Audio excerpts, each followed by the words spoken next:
Hello and welcome. This is Nick, aka the Nocturnal Rambler, here playing the Gothic Remake. It is late Saturday night, June 6th. The game has been out for about a day and a half already, and I am now playing it for the first time. Now, I have not played the Gothic Remake yet, but I have played the original game from 2001 numerous times over the last 23 years. I discovered Gothic back in 2003 and instantly fell in love with it. Gothic 1 and its sequel Gothic 2 instantly became some of my favorite games of all time, and they have still managed to hold pretty high positions in my personal esteem after all these years.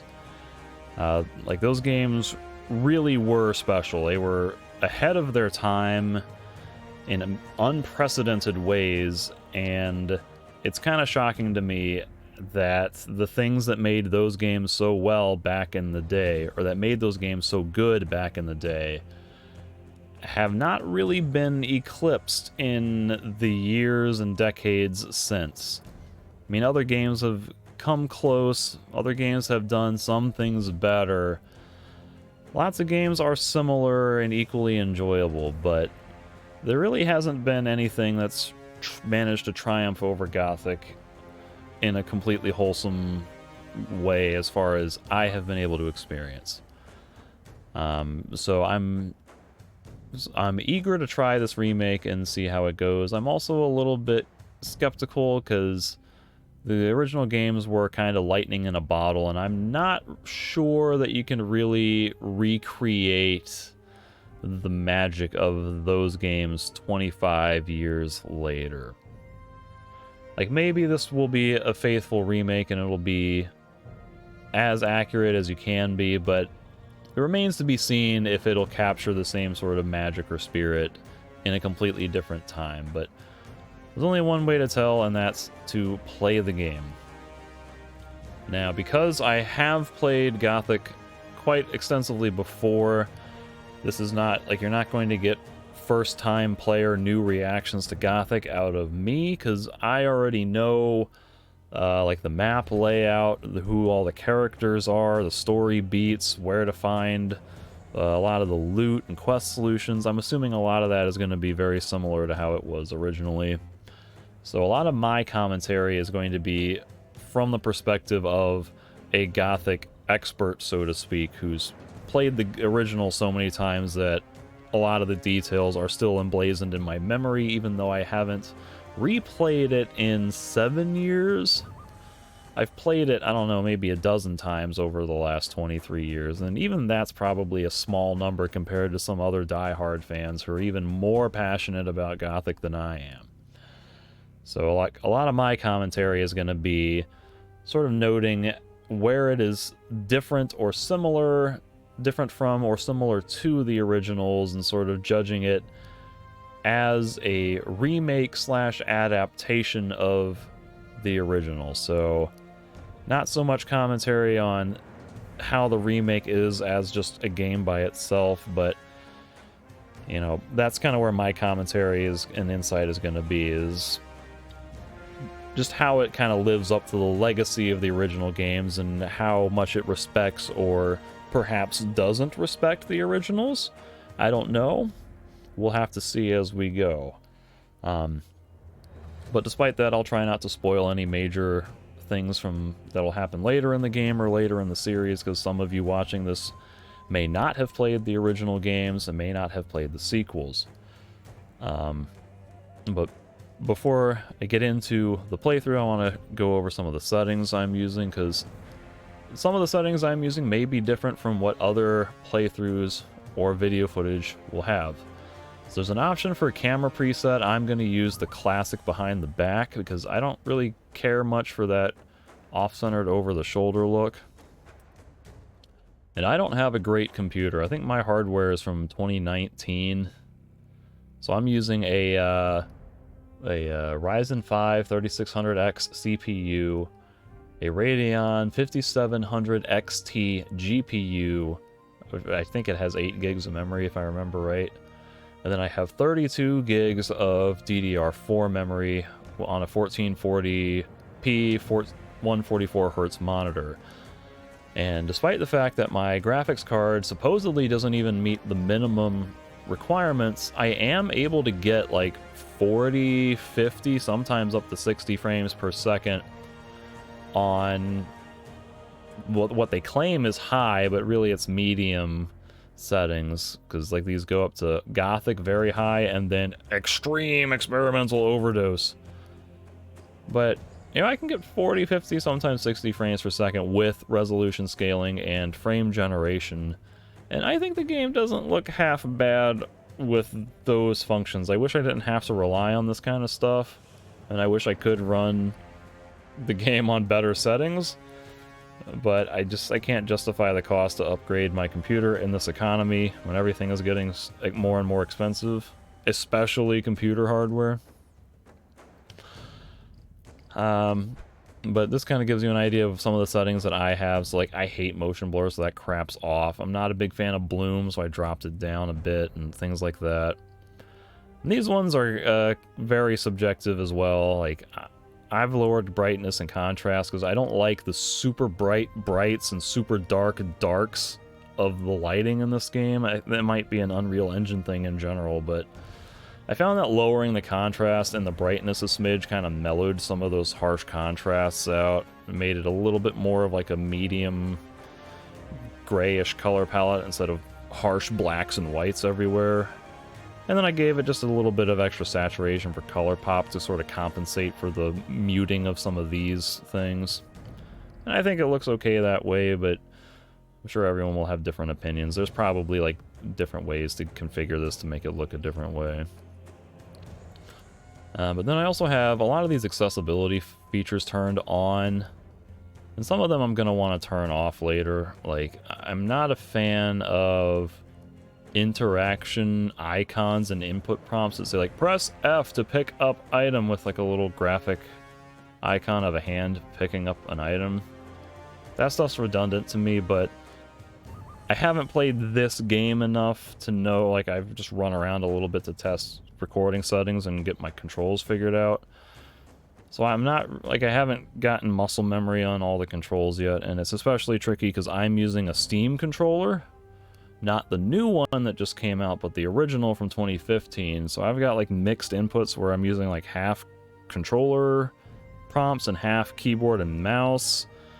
And so I had to make up my own layout for this because no one else has set up community layouts for Gothic on a Steam controller. So this is a really unintuitive, unusual control scheme that I've set up that I'm not familiar with. I'm doing some weird things, and it's going to take me some time to get used to, but I figured if I leave some of these prompts up, it might help remind me like what I have bound. So as I play more, I'm probably going to turn some of these things off. But that just kind of gives you an idea of what some of the options are and what I am using on some of them. So now if we go into new game, we have to select the difficulty, and I don't really know how to interpret any of this. Because this says Gothic, which is the balanced Gothic experience with moderate challenge and fair progression rates. So, like, does that mean that this is the accurate version of what Gothic was back in the day?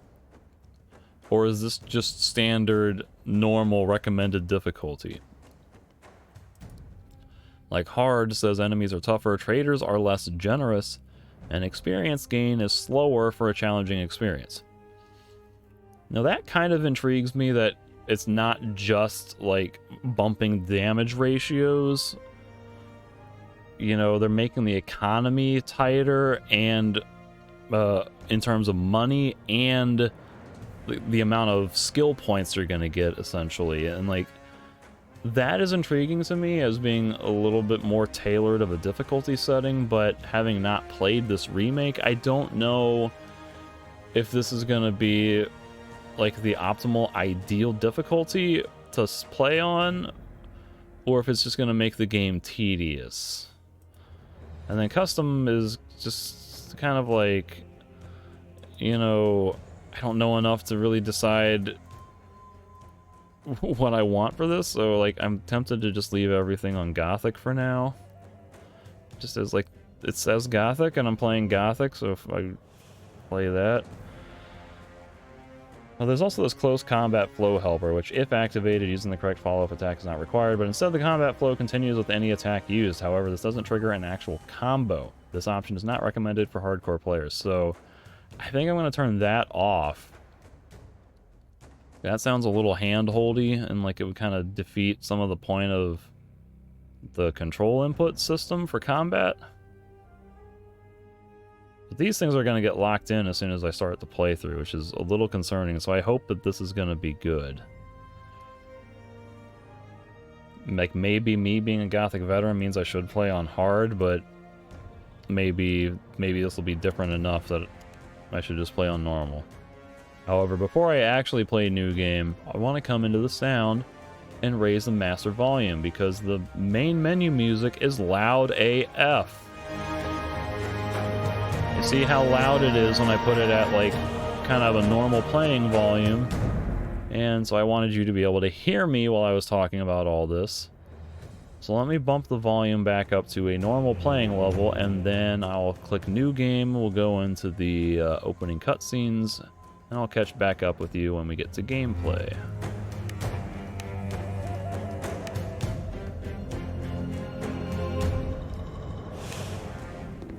The Kingdom of Mertana, united by King Robar II.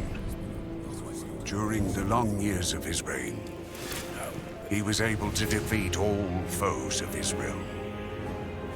All except one. Enough! Get me the damn maid! Ah!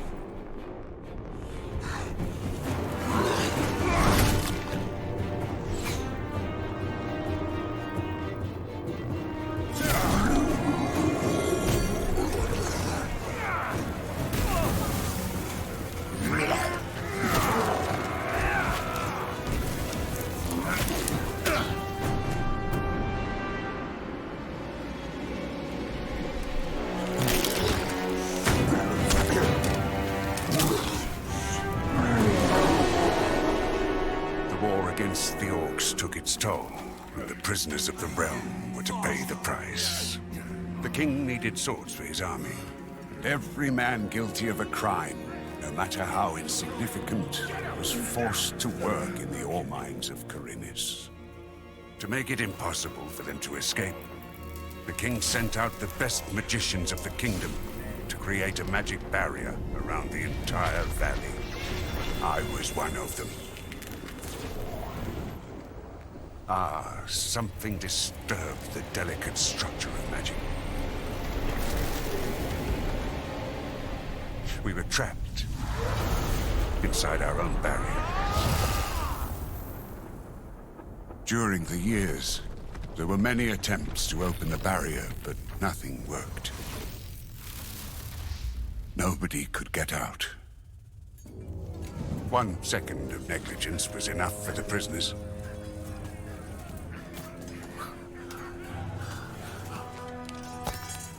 Wait a second. We don't have to... The Valley of Mines was now under the control of the convicts. We got him by the balls. He has to pay it. The king had no choice. He had to negotiate. He needed the ore.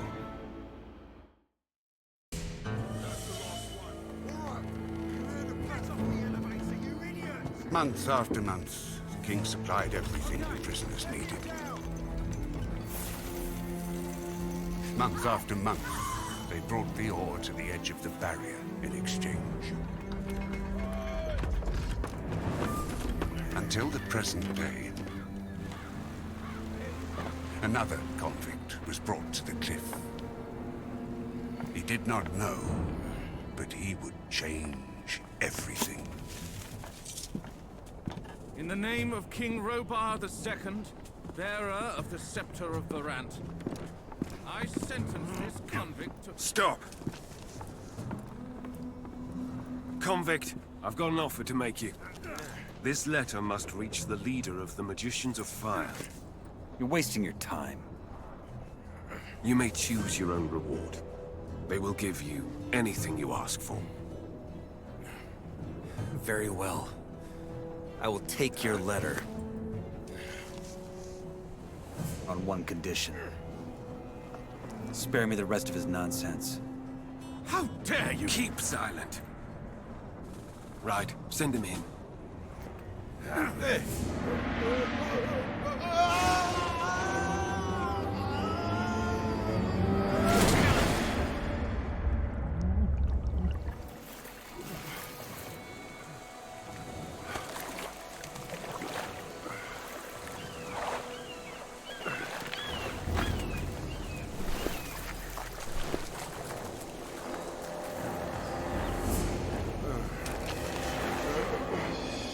Welcome to the colony. That's enough. Leave him alone. And now scram.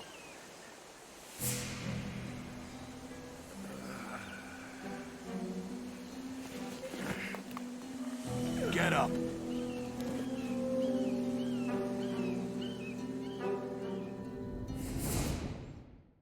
Still alive? Good. I'm Diego. I don't care who you are. You're green blood, and I'm the guy who takes care of you lot. Let's leave it at that. Now, if you plan on staying alive in here, you should stay and chat with me for a minute so I can show you the ropes. Your choice, though. If you want to run off towards your doom, I ain't gonna stop you. What'll it be? Bloop. New quest, a letter from the Fire Mages. Oh, so what is there to say about that intro? It was kind of interesting how many little bits were the exact same. Even like the, spare me the rest of his nonsense. You win, keep silent with the hand raise. A lot of little details that were the exact same and kind of fun to see. But then there's a part of me that thinks like they might have over-explained some things a little too much. Like, they definitely added little extra bits of narration and dialogue from NPCs that wasn't there originally and maybe arguably didn't need to be there. But that's whatever. I will say that I'm like the nostalgia is kicking in for me in a certain degree where like I'm hearing all of the exact voices from the original game, and I'm sure I'm biased, but I'm just like, man, I like those original voices so much better. Diego seems pretty fine. But, like the bullet line, "Welcome to the colony," before he punches you, that was so iconic that it didn't quite have the same ring to it with this guy.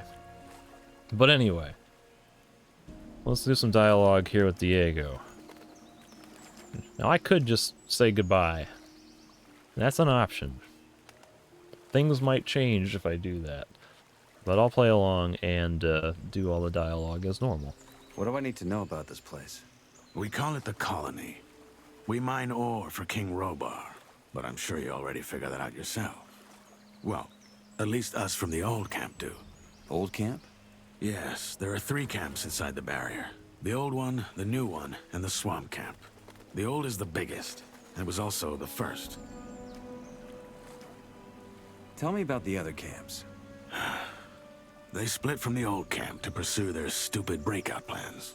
The new campers, for example, work with the water mages who have convinced them they can blow up the barrier by channeling the magic of ore. They've saved up a pretty pile of nuggets for that. And that other camp? That would be the swamp camp. We call them the loons. They spend all day smoking swamp weed and praying to some god they believe will lead them to freedom. So far, he's been rather quiet. Honestly, don't waste your time with these fools. The barrier ain't going nowhere. That's the first lesson any freshie should get into his head. What can you tell me about the barrier?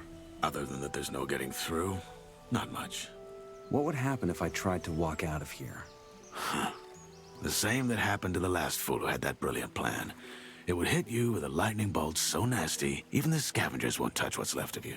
Everything gets in, but nothing that lives goes out again. It's that simple. If there's a way out of here, I'll find it.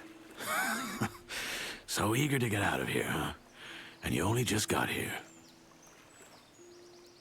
Like, I know it's early and everything, but the Nameless Hero's voice isn't... I'm not sold on it just yet. He feels kind of bland and just... I don't know, the original guy, he had a considerably more charisma. Even though a lot of the line delivery with the original English voice acting was slightly wooden and awkward, like, he had some charm to him. This guy's just not got a lot going on so far, so I hope he will win me over as the game goes on. Tell me more about the old camp.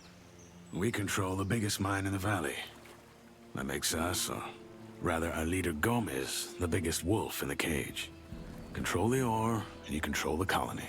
Once a month, we send the king a big fat shipment, and he sends us whatever we ask for in return. And he's okay with that?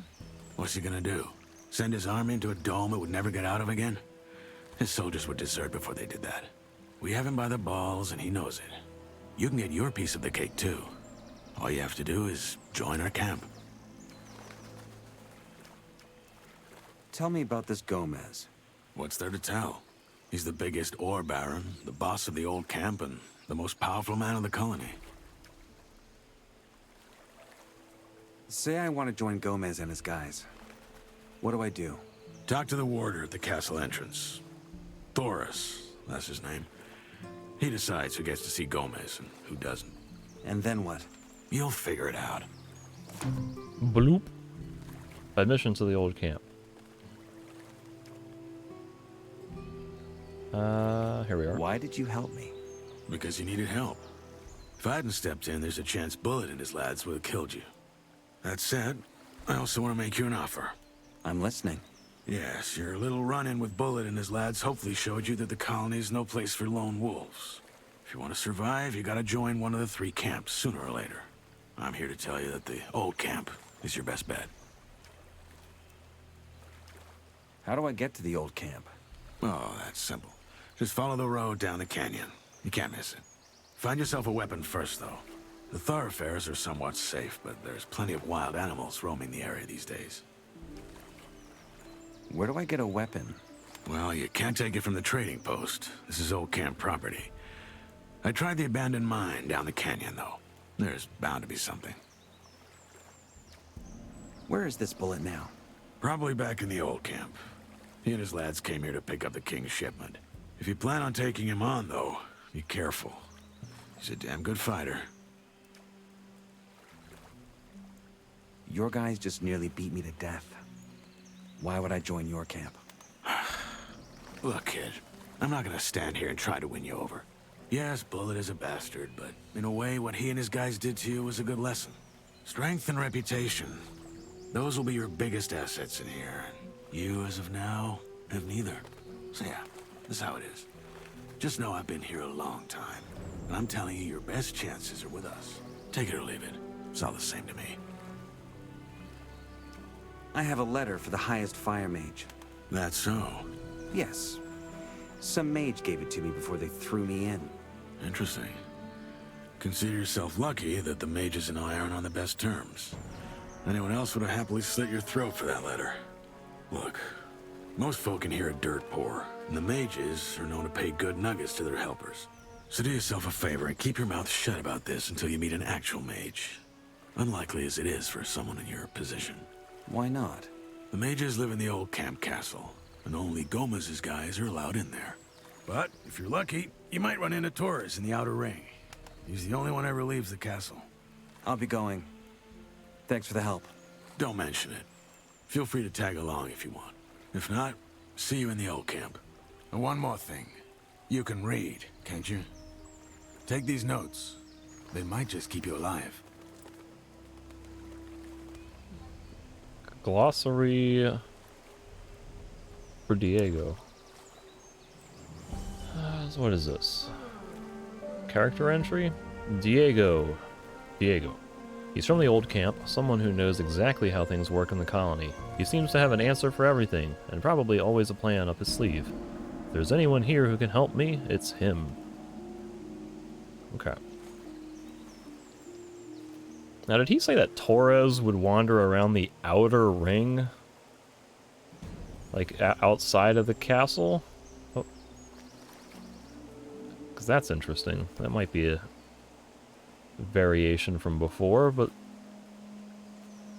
I guess I'm going to try to like minimize talking about too many spoilers here, because I'm supposing that some of you watching maybe haven't seen or haven't played the original, so I'll try to keep specific spoilers of future events to a minimum, both what happens later in this game and in Gothic 2 and 3.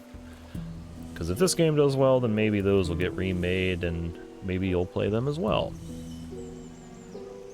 Anyway, this is my quest entry for Letter from the Fire Mages. Supposed to deliver the letter to the mages in the old camp. Yada yada. Don't mention the letter to anyone. People here would kill for it. Fire mages are in the castle in the old camp. They don't let anyone inside. Might run into one of them on the outer ring, though. Torres. Now, if I press F, that shows me the objectives. I gotta find a fire mage to give the letter to. And admission to the old camp. I have to see Thoris before I'm allowed to join Gomez's guys in the old camp. I gotta find out how to join the old camp. Oh, here we are. There's more notes, I guess. Oh, this must be what he gave me. He gave me the how-to-play guide. Basic movement. Use left joystick to move. So this is where half of these controls are going to mean nothing to me, because I've remapped everything.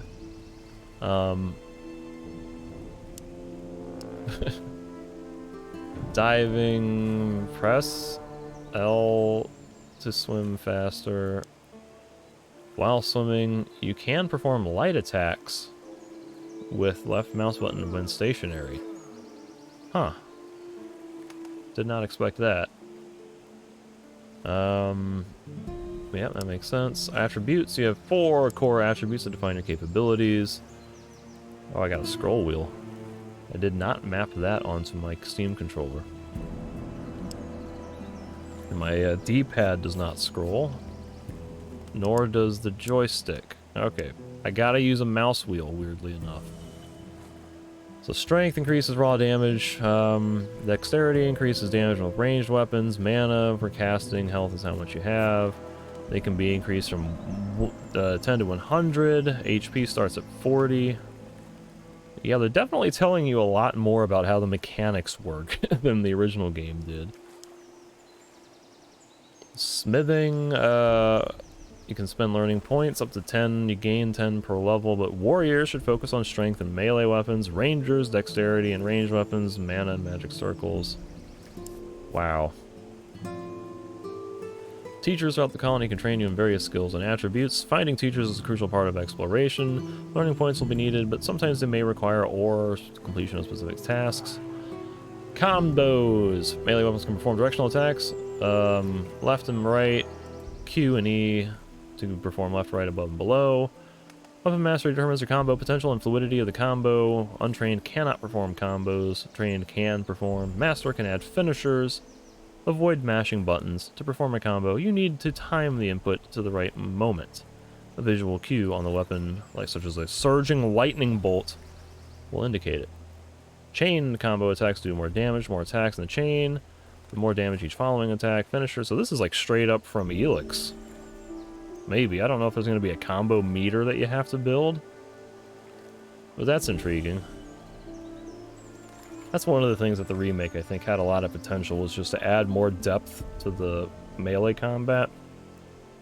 Because the melee combat in the original game was great for its time, but it's relatively simplistic in just timing the attack to just string more attacks together. So having things like a few more types of attack maneuvers that you can choose from, and chaining combos and finishers, that could be interesting.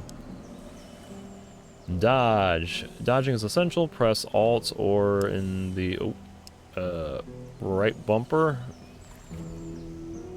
Not in my case.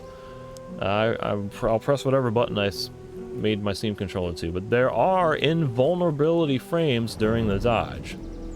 can be performed while blocking, can cancel attacks, has a short cooldown. Execution. When a human falls in combat, they enter a defeated state rather than dying immediately. The character lies on the ground, unable to defend. The character will slowly regenerate a small amount of health and stand up after a bit of time. They can be executed, looted, or left alone to recover. To execute, approach a defeated character and press R to perform an execution.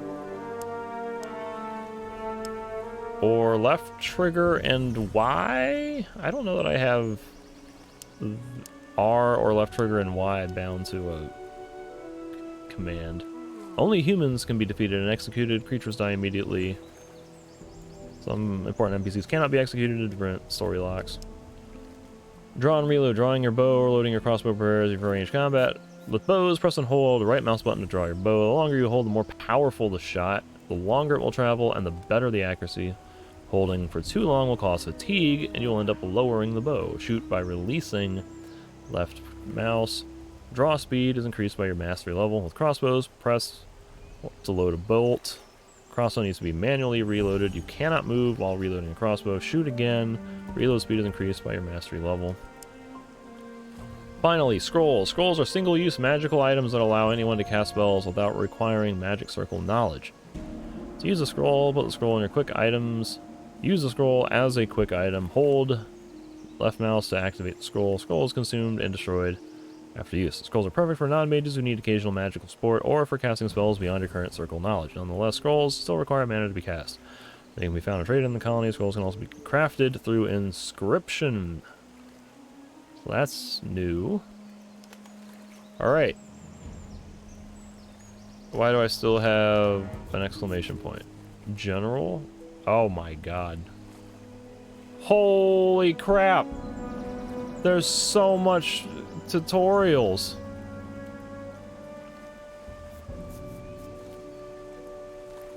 Oh my god. Like, you remember when I said about the intro cinematic over-explaining things?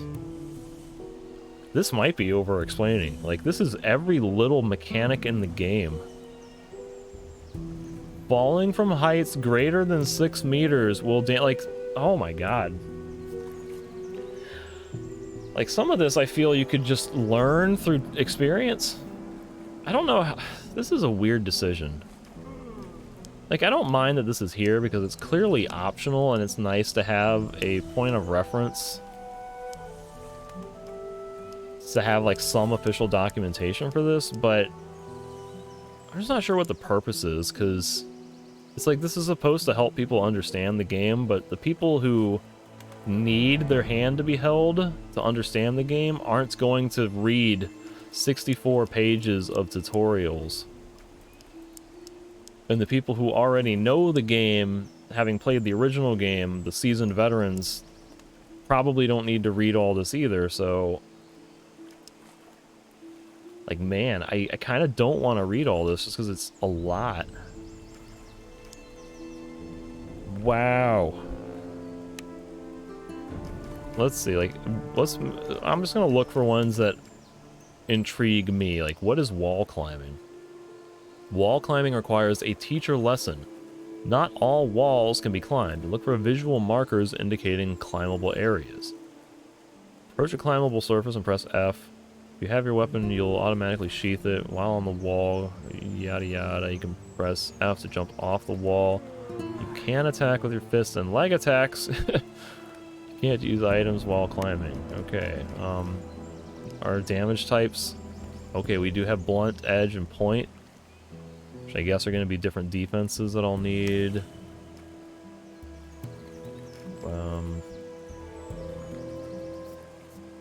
No, I just gotta scroll down. Block parry is probably a thing.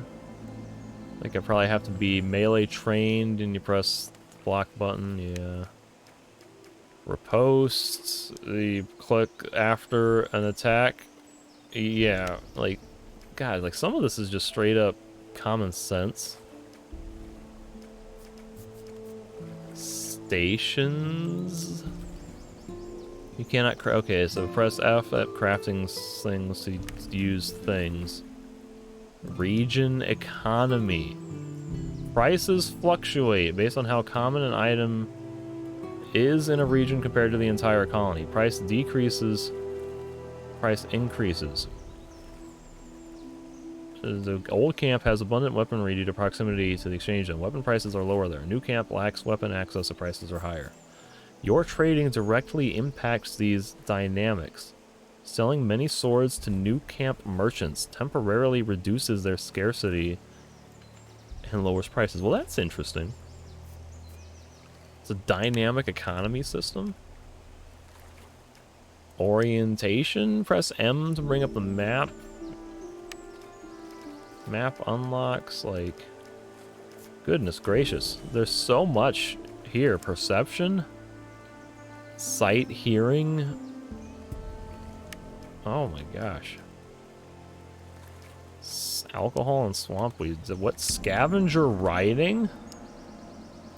Use the scavenger whistle to call your tamed scavenger.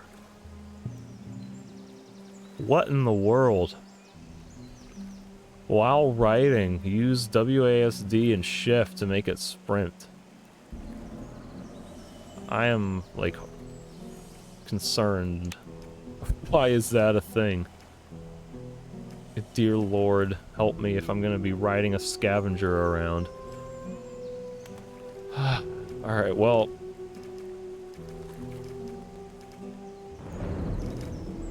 I was gonna say, like, I'm not gonna read anymore, but I thought I saw one that said smell.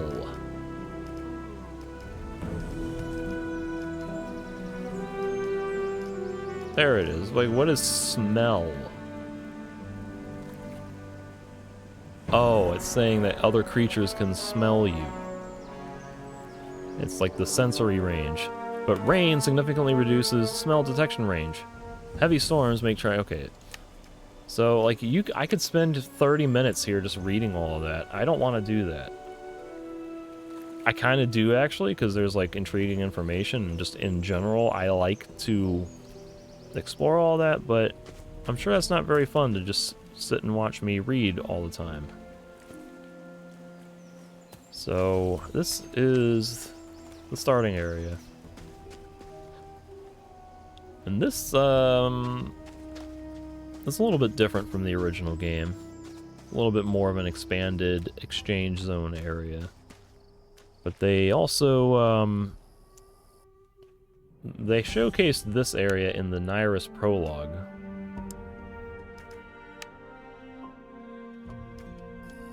So this might be Whistler? I don't know. Nope, just a guard. New thing discovered. Exchange zone with a glossary entry is the only link to the outside. Here's where new prisoners arrive, where ore gets traded for supplies, and so on. It's heavily guarded by the old camp's warders. There's that term again. Why are they saying warders? Not now. So press A to speak. Or press F to speak. Go away.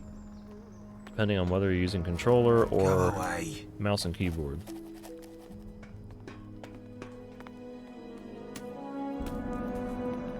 And so this is where we start getting into one of the concerns I had from the prologue teaser, the Nyrus prologue, is it is so hard to see items. Like, here's a brush. I would not have been able to see that if not for the item highlights.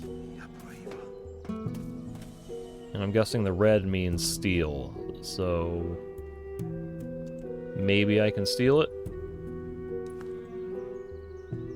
And no one saw me, so I'm okay, probably.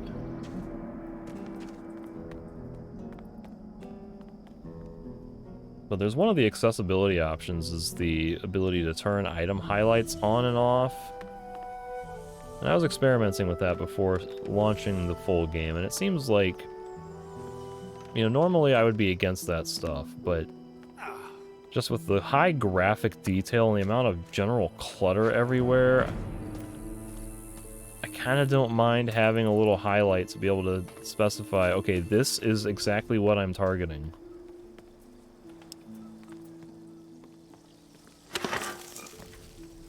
So if I had meat, I could grill it to improve its healing. But obviously I have no meat.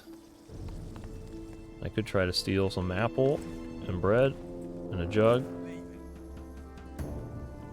I might have aggroed a guy. Yep.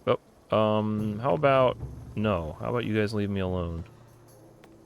Run away! Just put it on the ground. Run away! I've had enough.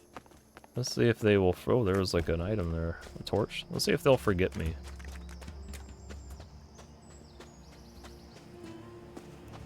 Run! Run away! I don't know what their aggro range is. If they will stop chasing me, or if they will be perpetually aggroed until they beat me up. It might be one... It might be a bad situation to go back there, but I have to test it.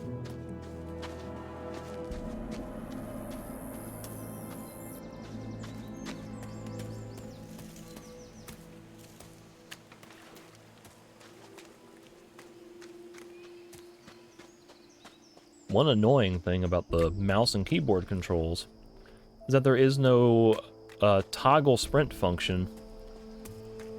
And because there is apparently no stamina meter, that means you're going to spend 95% of your time moving with the pinky engaged on the shift key.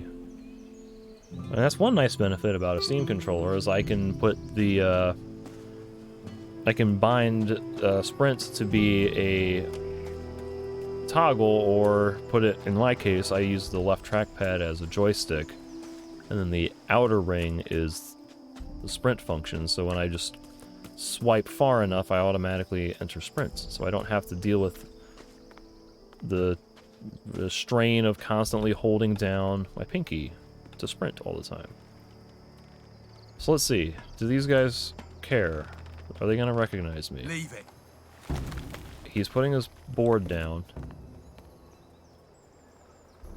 Oh, no, bad sign. They remembered me.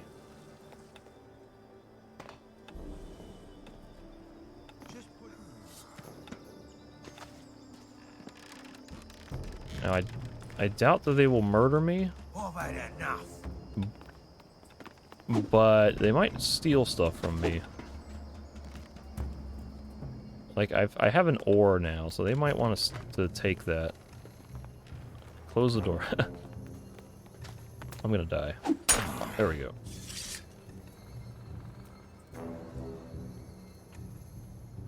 Okay. Just stand there, looking menacingly. Get lost, man. Now they're yelling at me because I'm in their hut.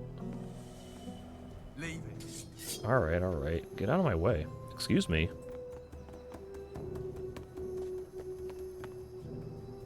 Just put it on the ground. Back.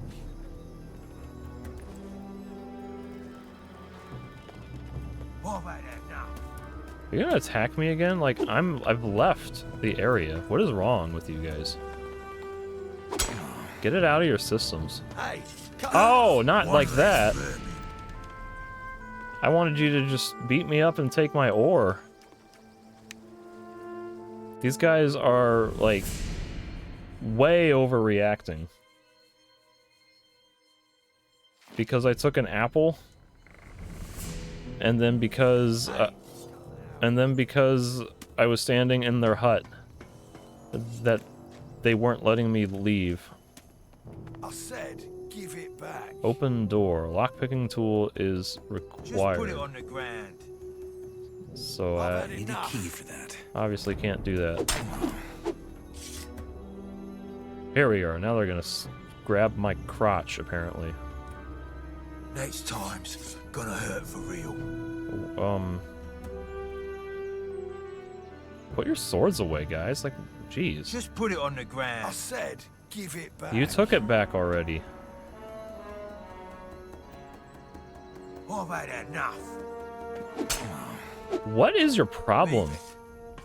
Am I good or am I good? Alright, this is not boding well for the game's AI if these dumbasses Just put it on the ground. don't understand that they took the stolen good back. And if there's no option for me to manually give the item back, and if they then murder me after taking the item back anyway? That is so dumb.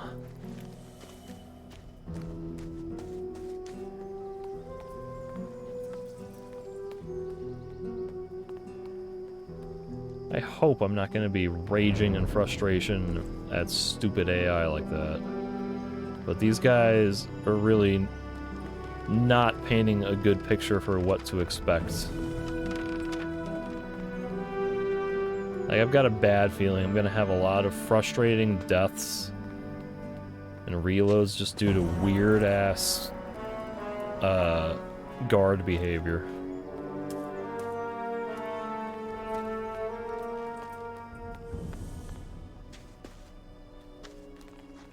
Now I can do this. I can sneak, even though I haven't learned sneaking. This guy should care if he sees me sneaking. But if he doesn't see me sneaking, then maybe he won't know or care if I come in here and start stealing his pears, his meat bug ragu, his beer, his wine, his potato.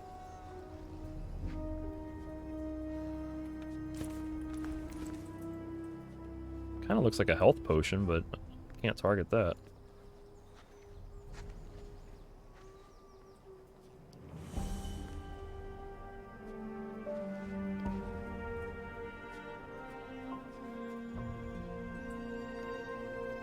This might be another lockpick situation. Oh! No, I can just get strong beer, exchange zone key, and coin. So, take all. Kinda neat.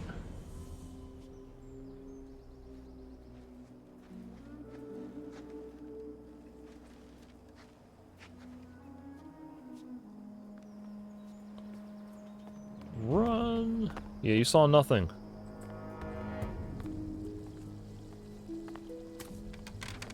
Now what if I were to steal your apple and your bread? No one saw a thing. Smooth like butter. Oh, there's a loot. I can take the loot. Didn't see a thing.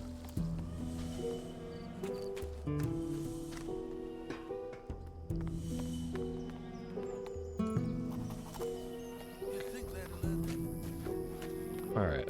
So let's look at the inventory now. I've got a bunch of loot.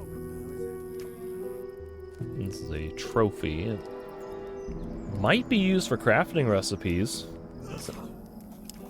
Did he sneeze? What was that sound? There's a gloss or a tutorial mention about crafting, so they probably expanded all the stuff that you can make. There's probably going to be uses for some of these things. But this is for the exchange zone shed, which is maybe that same room that I got it from.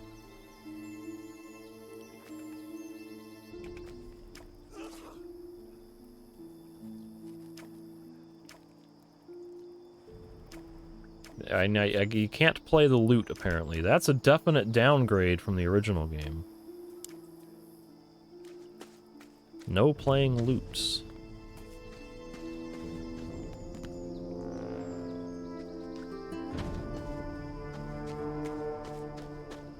Alright. Now, if I remember from the Nyrus demo, you can swim down here and find a sword. That was technically, I don't know, months before this part of the game would start. Because Nyrus is an established character from the game who's already here by the time you get here as the nameless hero, so maybe that sword will be gone. How do I dive? X.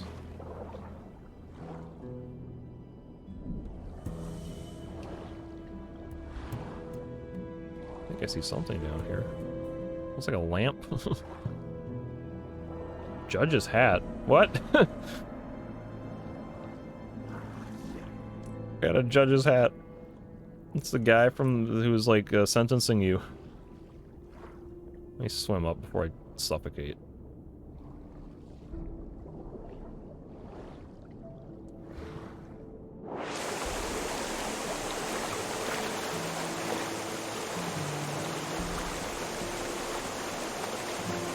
I seem to recall, like I said, I haven't been following all of the news releases and I don't really keep up with the social media scene for Gothic too much, but I do recall hearing general discontent from folks about the intro.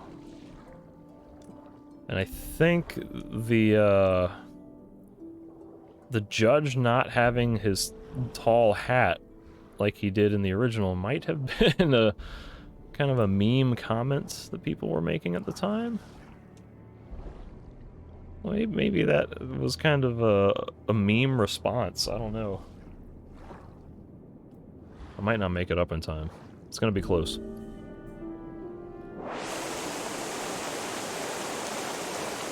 Ooh.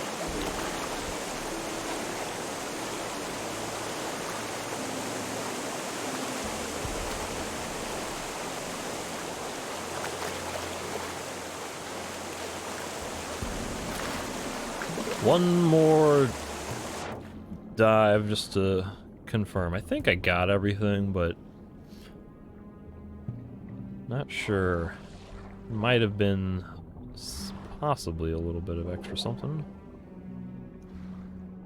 And again, I kind of just have to like float around until I see a interface option pop up, because it's really hard to see stuff in general, but especially when you're underwater. Yeah, let's say that was everything. No sword as far as I can tell. Oh well, I know where to find other swords if the game is being... Ooh, that was close. If the game is gonna be a one-to-one recreation, which so far it hasn't been, but... should be a pickaxe and various assortments of old and rusty swords around. Here's a question. Can I light this? F? Maybe with a torch equipped. Alright, this says it's already equipped into slot, the bottom slot of the D-pad. But what if I want to put it on slot 2?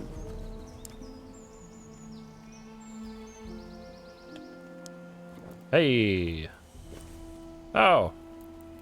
We just brandish the torch and light the torch. For the brazier.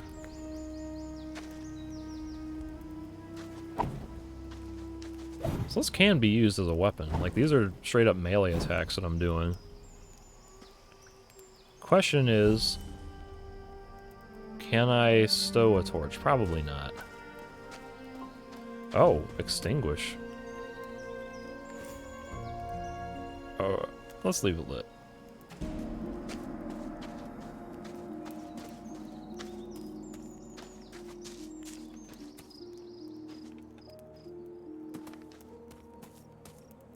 And you can block with the torch.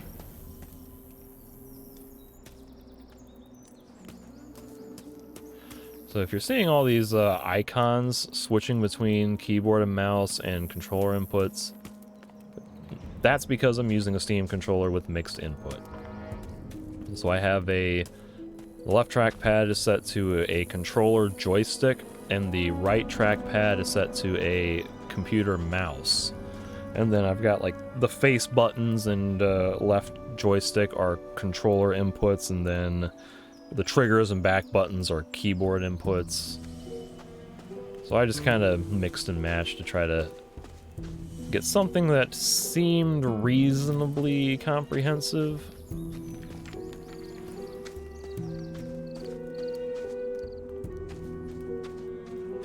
But it seems like as I play, I'm probably going to run into situations where I notice, hey, I don't have a specific input mapped. Like, I don't think I've mapped R to anything in order to do the execution. Because I would have figured that would be like a normal input. Like, just use the action button as before. Okay, so here's a couple more guards. Ori and generic. I don't think the generic guy will have much. Oh! What? Wrong situation. I pressed A thinking I was going to talk to him, and instead I attacked him with my torch. That was not at all what I wanted to do. How do I, like, not be in torch mode?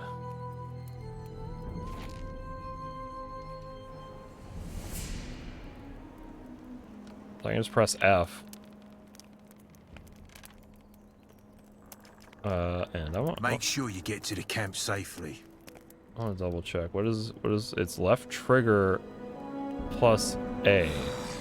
Now, I don't have a left trigger bound, because my left trigger is set to right mouse and Q, depending on whether I do a full pull or a soft pull, so I have to press F.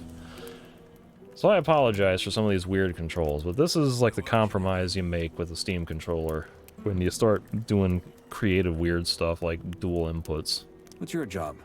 Keeping out the unwanted guests from the exchange zone. And by that, I mean the wankers from the new camp. You're the freshie they tossed in this morning, ain't ya? Guess I am. And here's some friendly advice for you. Watch out for those bastards from the new camp. I'm with the old camp. Like all of us here at the exchange zone. Diego already gave you the rundown. Yes. He has. Good. Then I guess he filled you in. Hello. What's so bad about this new camp? It's chaos, that's what. It's every man out for himself down there. Compared to them, the old camp's a bloody temple. Since we control the exchange zone, the new campers also don't get any fresh goods from the outside. That's why they got a gang of bandits who just steal whatever they can get their hands on.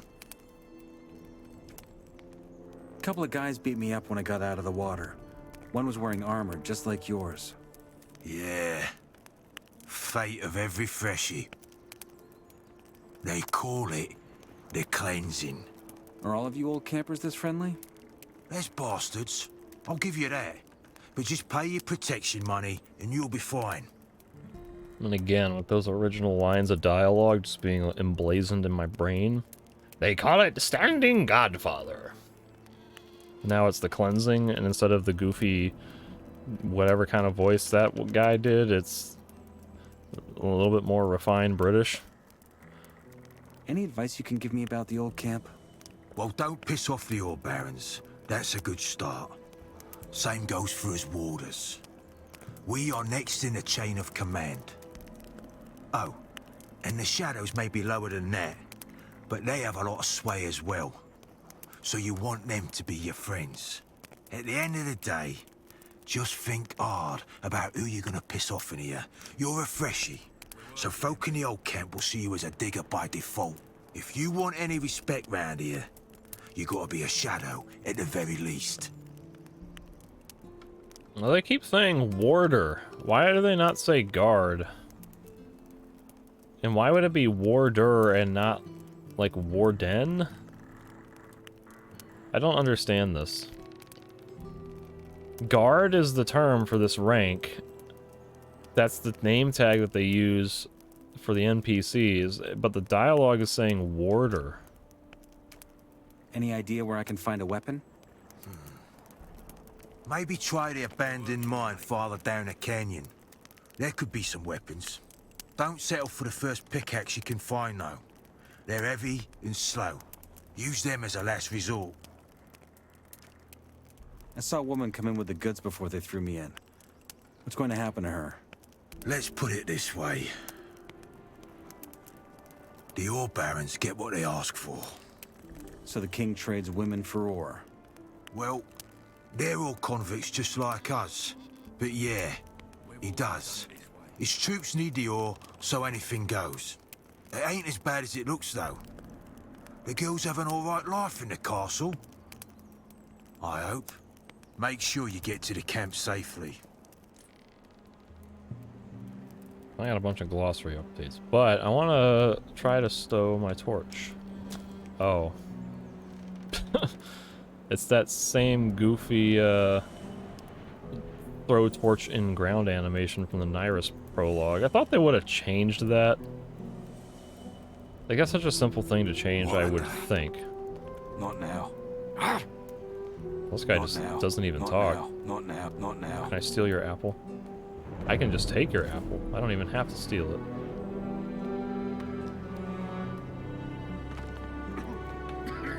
Ooh.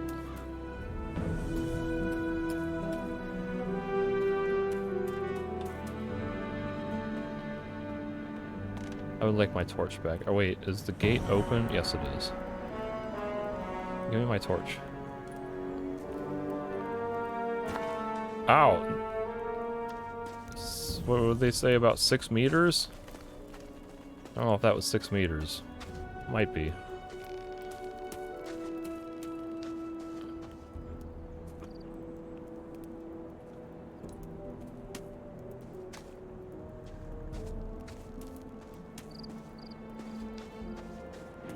Here's the meat bug. F to squish.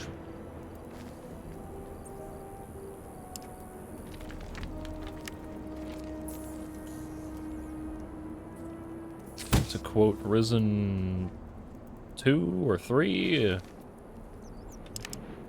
filthy creature, better squished. We got 1 feather from all that gaggle of feathers down there. Oh, golly, I feel like it's getting darker.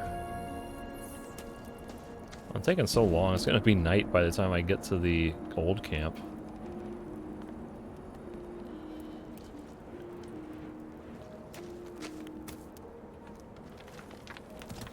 Gosh, I just can't get over that animation. So 1 lockpick, beer torch, coin, and arrows.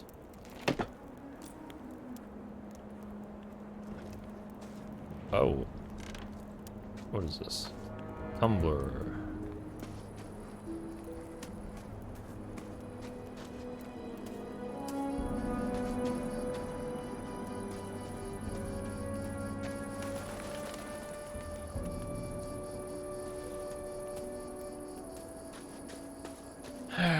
So I need to get a weapon. There's probably a pickaxe around here. Here we are. And this cannot be I need a key for that. opened without a key? Oh, so this is interesting. It might open at some point.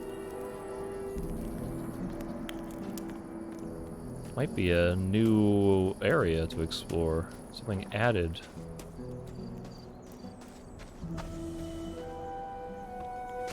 So let's see. What is my,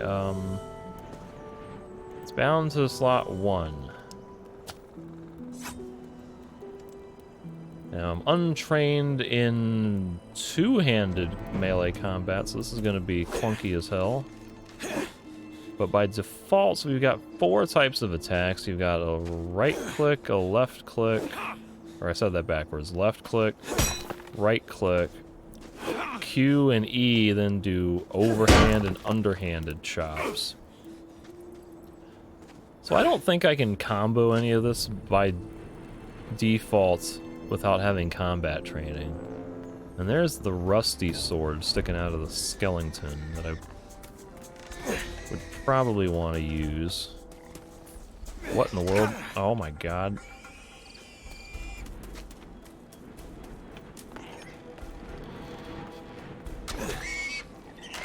I got killed by a mole rat. It did like this weird tremors burrow. Wait, why did you... I clicked A on load last save game and it went down to main menu.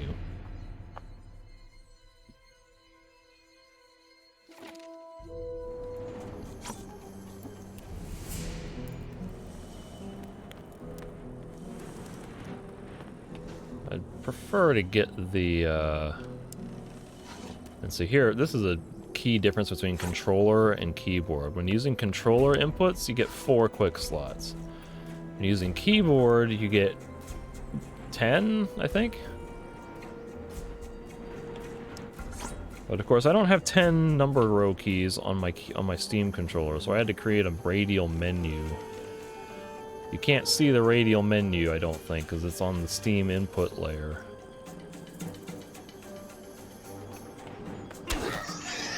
Please dodge when I try to dodge. I've been told that there are invincibility frames. during the dodge. Miss.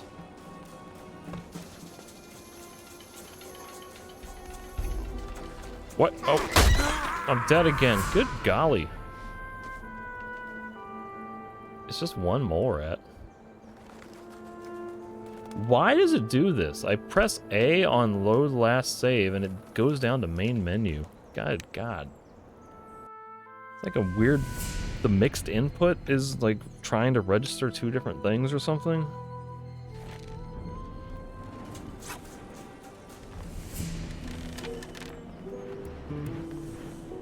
Alright, now I would like to get a sword. So...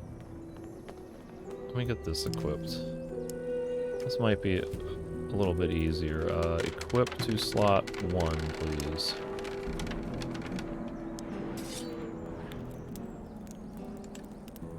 So maybe I'll fare a little bit better with the sword. Target. Oh, wrong button. There we are. Okay, here's that weird Tremors burrow. That's completely new.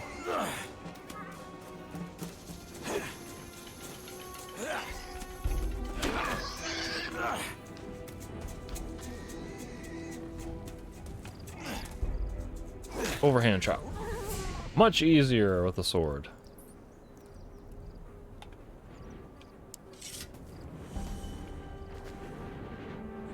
So we got raw meat.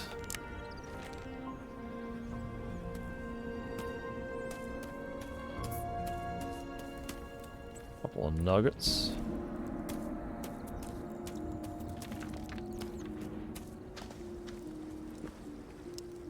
Can I boil my meat? Oh, not fry the meat.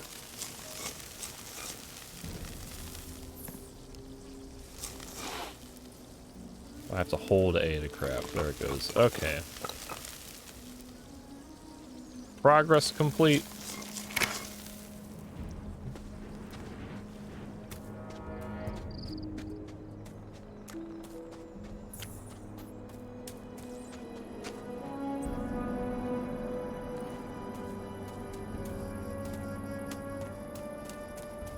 Hey, my torch, I think, is still there. That's cool. I was worried it was going to disappear from the reload.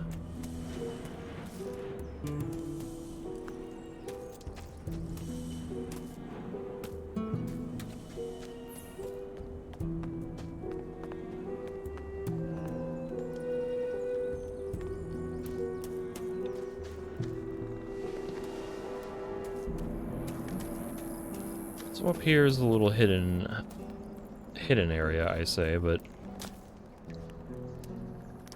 might be some more challenging enemies up there.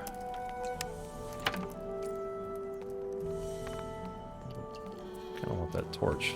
It's dark in here.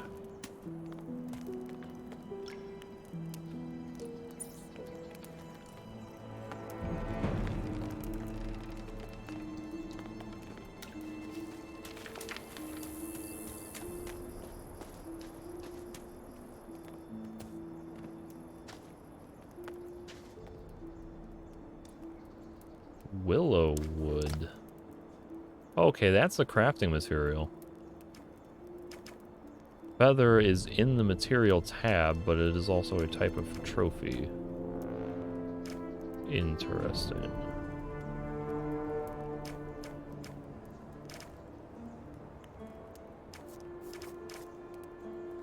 Let's look at this. The judge's hat is junk. Arrows, and then I guess I should equip this. Well,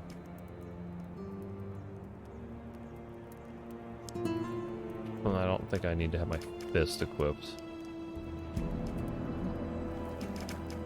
Do I? Where is my fist? Is that a melee weapon? Yeah, okay. I'll put that on slot 0. For now, at least.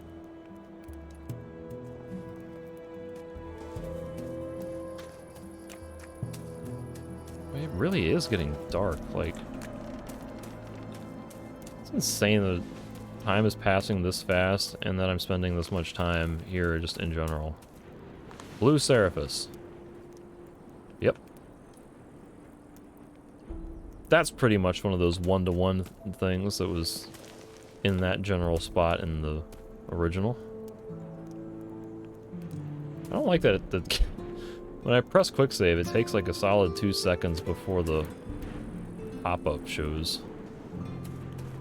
So there should be maybe scavengers and mole rats and a goblin up here. Oh, and of course I can't sneak with the... Oh, I can. I just... Okay, this is gonna have to be a mixed input thing. So I can sneak, but I have to press C on the keyboard because I don't have like a weird trigger combination. I'm gonna have to remap my controls somehow. Who, where? Scavenger somewhere, I think.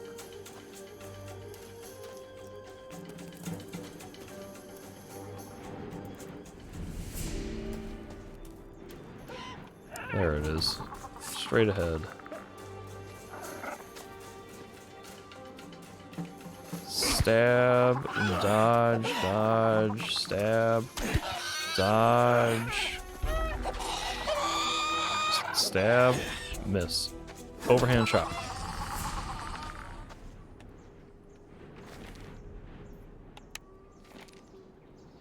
Raw white meat.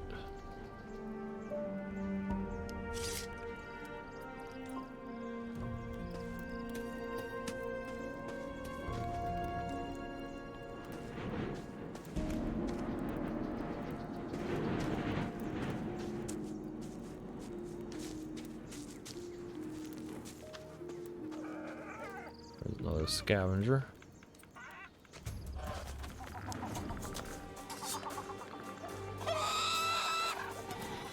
Come at me, bro.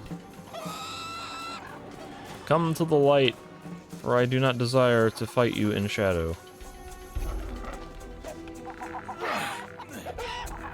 Stab. Overhand chop, quick attack. Not bad. I'm still getting used to the Steam controller settings that I have. I mean, I'm not used to the combat system in this game to begin with, but the way I have my Steam controller configured is right trigger on a soft pull is left click, full pull on the trigger is E, which is the overhand chop, left trigger soft pull is right click, so like left and right are on partial pulls, and then the full pull are like the heavy special attacks. And it takes some discipline to like only do a partial pull on the trigger and not activate the switch at the bottom. So there's like a learning curve that I gotta figure out with that. And I should probably eat something, so how about if I eat some berries? Oh, do I have raw meat equipped? I thought I was equipping my grilled meat. Grilled meat? Where did I get 4 grilled meat from? I guess I have 4 grilled meat.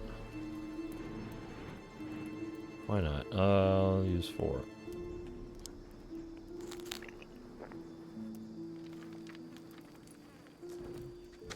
God, it's so dark. Like, this is, I don't know if this is representative of what a typical first player experience will be, with it being this dark this soon, but like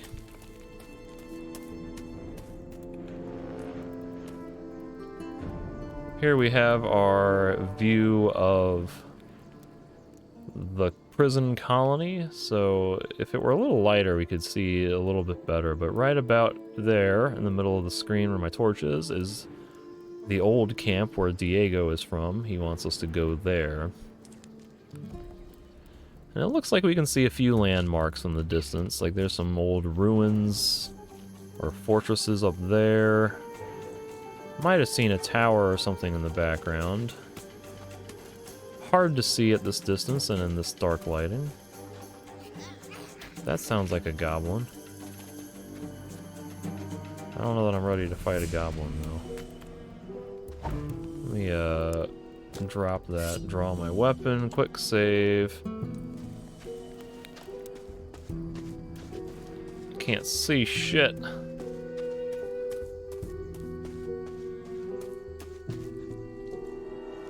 Not a good idea.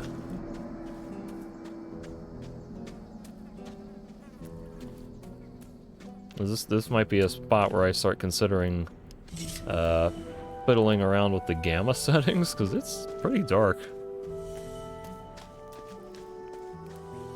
I mean, that gives you good atmosphere and a good need for the torch. So maybe it's for the best. I don't remember the original game being quite this dark. There he is. Oh, what? He threw something at me. Little bastard.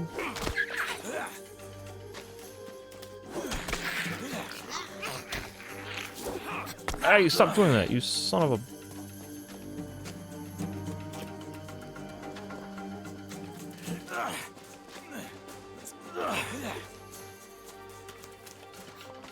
Hey, God. They got harder, they throw crap at you now.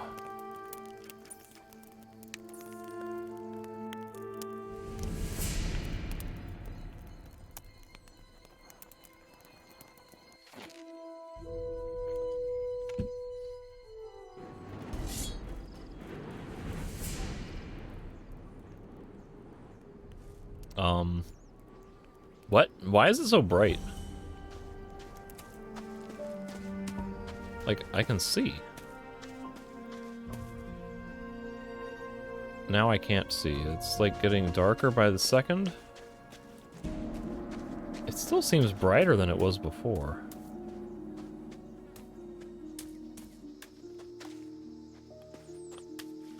I don't know. That's curious.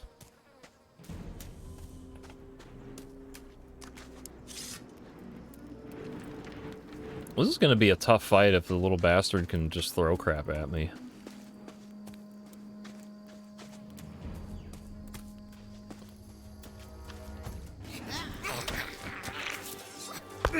God.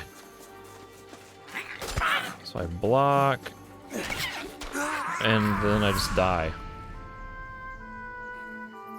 Wow, like a goblin is just kicking my ass. I mean, like, if this were the original game, the goblin would be slightly challenging.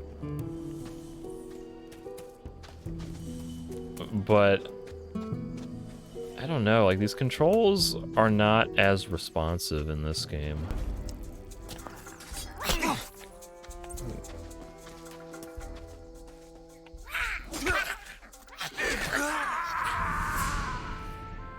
Like, I stand no chance against this thing right now. Can't block the attack. It damages me anyway. My attacks are so horrifically slow. And, there's like a really long delay between when I press an attack and when the attack actually damages. I hate to say it, but I might just not be able to kill this thing. Stop throwing shit at me! Like, what? I just can't kill a stupid goblin in this game.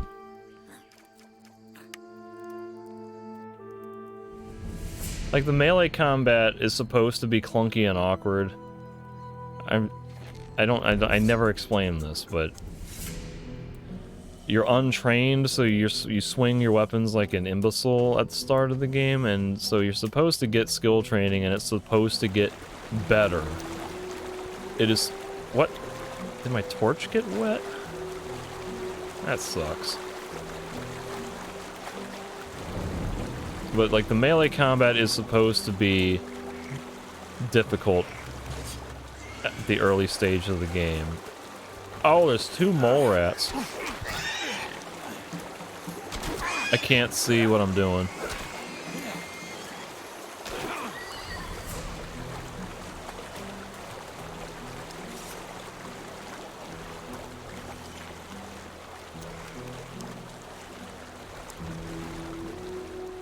The clunky melee combat was a classic criticism of the original game. Everyone who only played it for 30 minutes would be like, man, the combat in this game is terrible. I'm not gonna keep playing it. But, like, that's the point, is your character is inexperienced, he doesn't know how to fight, he doesn't know how to hold his weapon. And then you get skill training, and it improves instantly. It becomes much more fluid, so what you see now is not representative of what the whole game's combat system and difficulty will be like. But I'm still shocked at how tough a goblin is. Like, I know I have a lot more experience with the specific combat mechanics of the original game, but I could easily defeat this goblin in the original game. Whereas now, I'm just like, I don't even know that I want to keep trying, because it hits so hard, my attacks are so slow and clunky.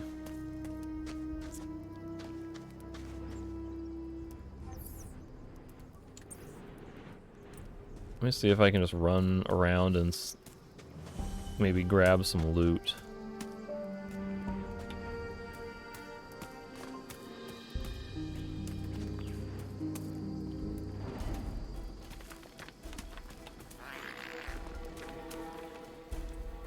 Gonna like throw rocks at me or whatever he's doing. Okay, I can't. Did he hit me for like 17 damage with a rock? How do I, like, God. This is so clunky, like, right now. He's gonna kill me. Don't throw his crap at me. What's in here? A torch, a plate, maybe some tools? I don't know. Once again, highlight, load last save with mouse, press A, and it defaults to a completely different button that wasn't selected. The woes of mixed input.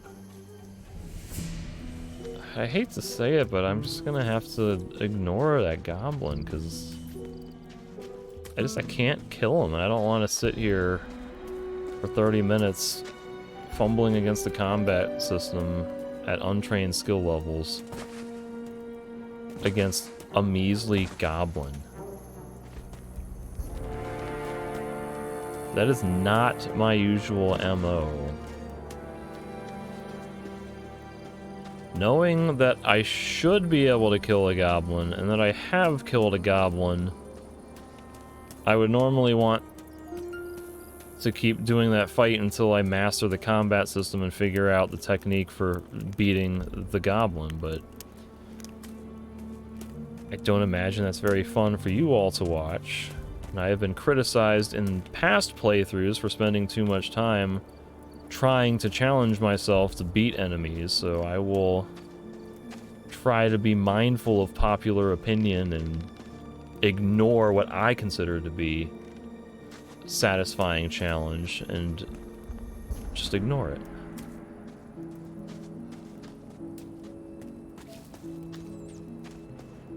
But I'm still shocked. Like, how is it this dark? I swear, like, when I played the original game for the first time, it did not get this dark in the time it took me to explore the path down the mountain. Like, either time is moving much faster in this version, in this remake, or they have just made so much more detailed environments that it takes so much more time to look through and search the environments.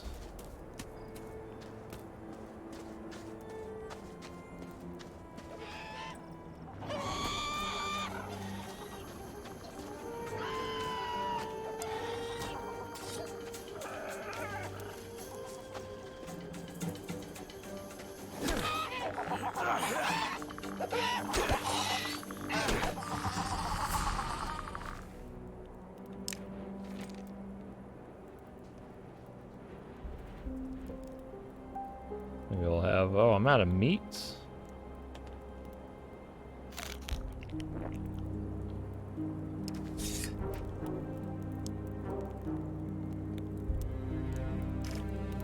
out of raw meat, or out of cooked meat. This is okay. For those of you wondering, this is a Steam controller thing. Normally, to use an item off the hotbar, you just press the button and it does it. But since I'm using a Steam controller, I don't have a 10-digit number row.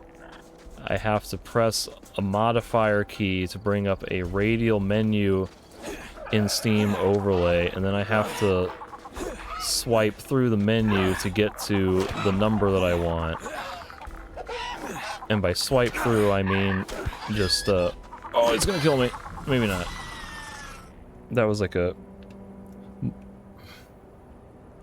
The distinction of using the soft pull versus the hard pull is gonna get me killed numerous times until I get the muscle memory down.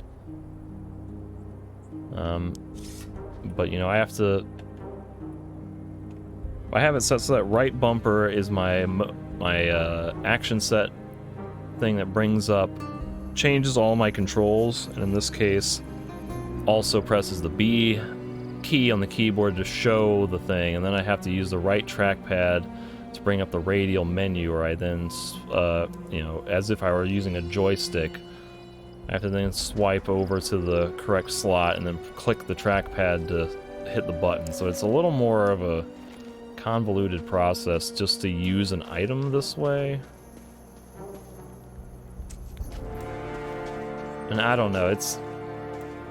I really like the Steam controller. It's a lot of fun. It lets you do some really cool and creative things with your controls. And for certain genres, just the whole prospect of having an analog joystick with mouse aiming and a gyro is amazing. But for this game, maybe it's not the best, and I certainly do not have it calibrated to probably the best settings that I could have, nor am I used to the settings yet, so it's really clunky at first. Hopefully I'll be able to fine-tune it and get the settings figured out a little bit better, and also develop muscle memory to be able to do these controls a little better.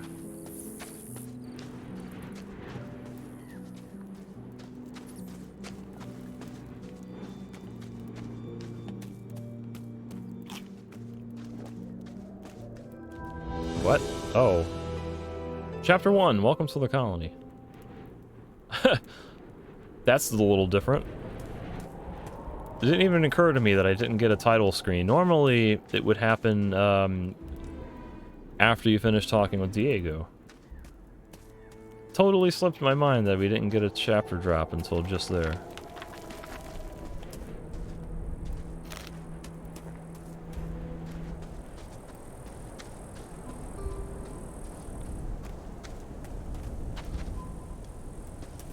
As we come down the mountain pass, start to see a little bit more of the actual map. Hey, look, I can actually see. It's not complete pitch black like it was up on that cliff top.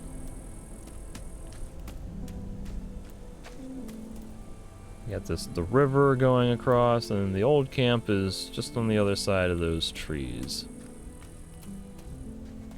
There's still a few more conversations to have before we get there.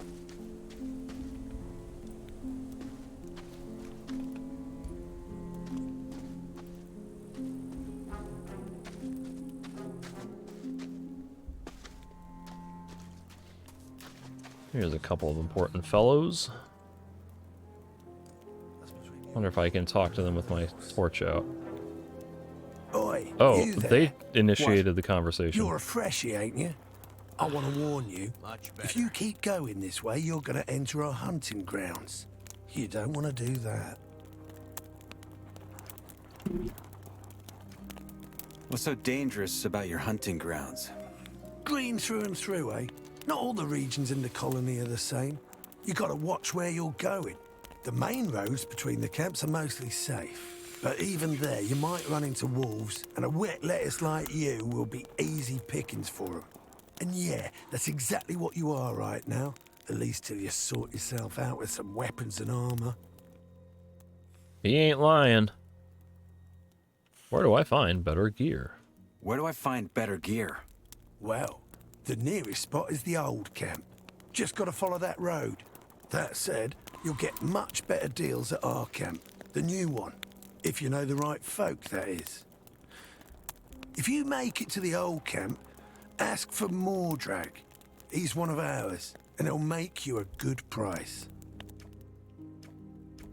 Where can I find a map? Ask around in the old camp. I think they got a map maker. Hey, maybe you can even nick one of his pieces while you're at it. If you do, grab one for me, will ya? I'll bring as many as I can carry. You're my sort of bastard. You should think about joining us in the new camp. If you ever end up there, ask for Larry's. He's our leader. If you impress him, he might let you join our crew. Tell me more about the regions of the colony. I look like a guide to you or what? But fine, you seem decent enough. First things first, if you want to travel, get yourself a map.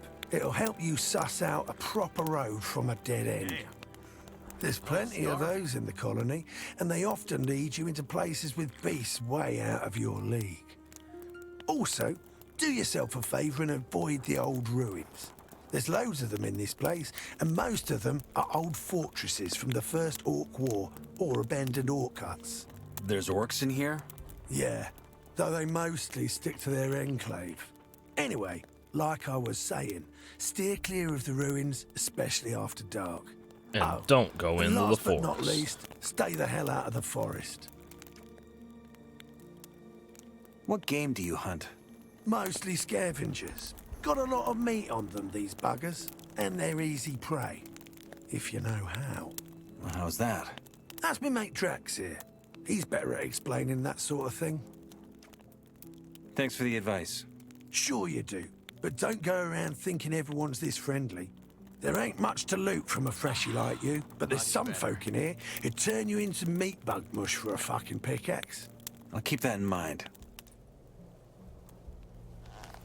Can I use your campfire to cook? Put my torch away. They're not gonna let me sleep in their beds, it looks like. You'd think they'd have learned their lesson. Doesn't look like I'm able to roast meat on a stick in their campfire. No, mate, I'll keep my head down. Can't just trust everything that's being said. This is an awkward angle to be standing. You hunt here, right? I wonder what gave it away. What do you want? Do you have some hunting advice for me? I guess, yeah. This is gonna cost you. Life ain't free. How much? Well, how would it be here, for starters? And after that, we'll see. I just happen to have a warm beer that I found in a chest. All right, here's your beer. Now, tell me something about hunting.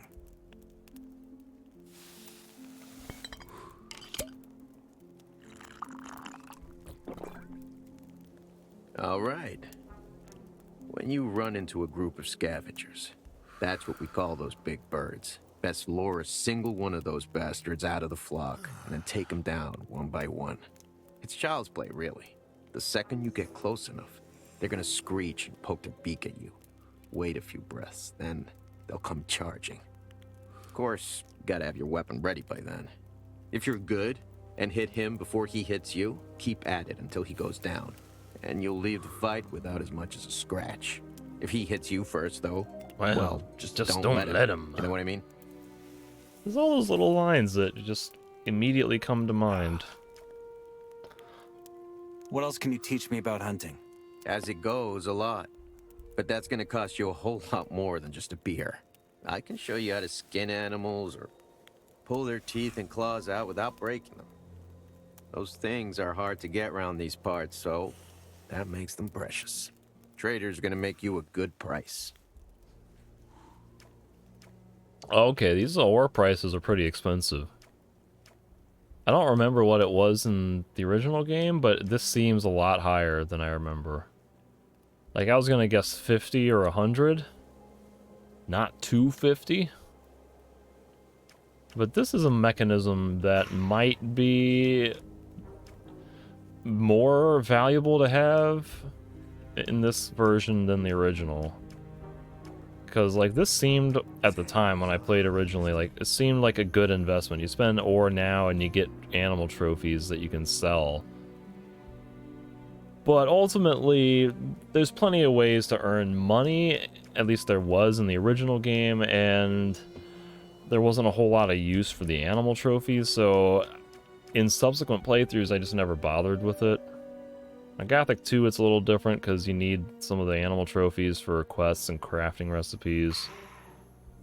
So this version of the game, the economy may be tighter and this might be more of a benefit.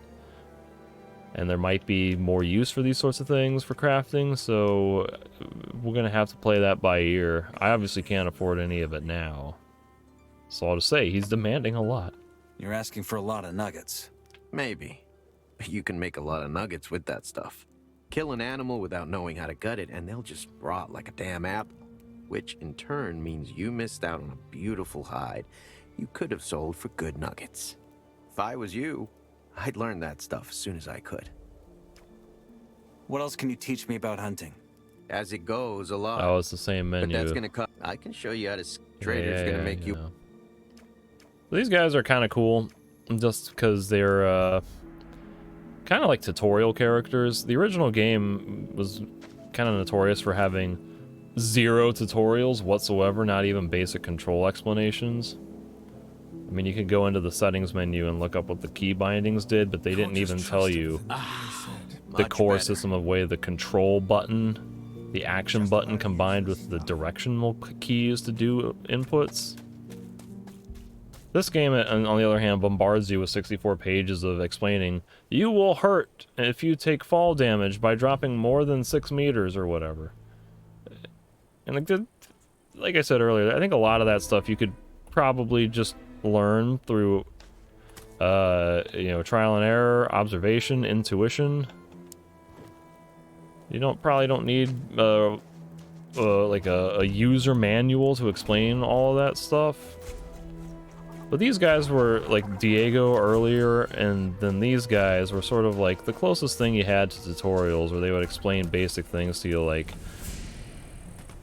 go get a weapon, don't try using the pickaxe as your primary weapon because it's going to be slow and awkward. Don't go into the forest. Hey, you should probably learn these hunting skills early so you can get more benefit from them, because stuff you kill before you get it, you'll miss out on the trophies, so stuff like that. It's kind of a nice immersive way to teach you things about the world and how some of the mechanics worked without having a pop-up tutorial message saying, buy these skills now, you know, or whatever. So I kind of respected that about the original game. It was very immersive in that way.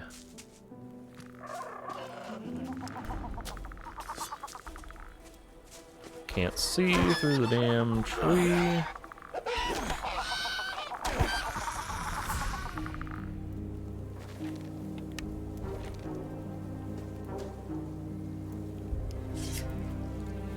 I'll leave the torch because I'm about to get in the water.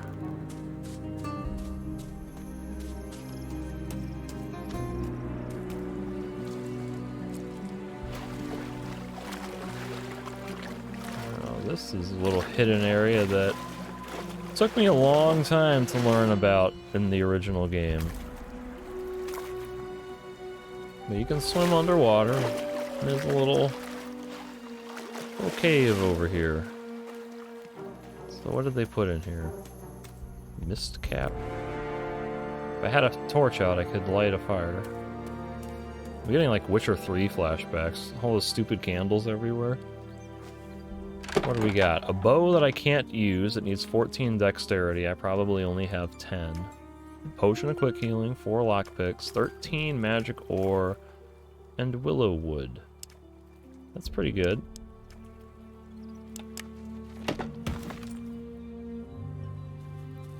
decent amount of loot there. What is, like, nightcap? What was that? Dark Shade heals 9 health. In exchange for losing 9 mana. Interesting. Seraphis is 6 healing. Mist Cap. Total mana restoration. Well, not total, but it will restore a total of 7. Okay.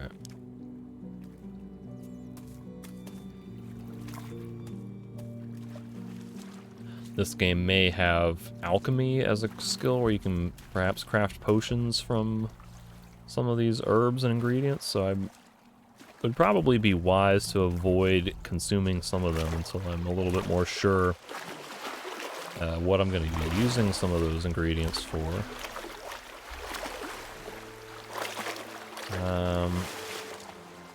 Why don't I follow the intended path?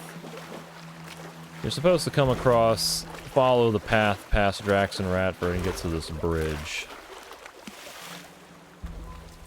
I guess you're not really supposed to, but that's the logical route if you're just following the map.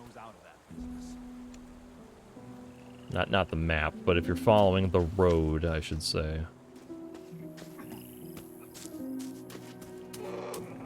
Oh, scavenger? Stab, quick attack, dodge, quick, oh, stab. I meant to do a quick attack, but pulled the trigger too hard. I might have to switch those around, because it's so easy to inadvertently do a full trigger pull.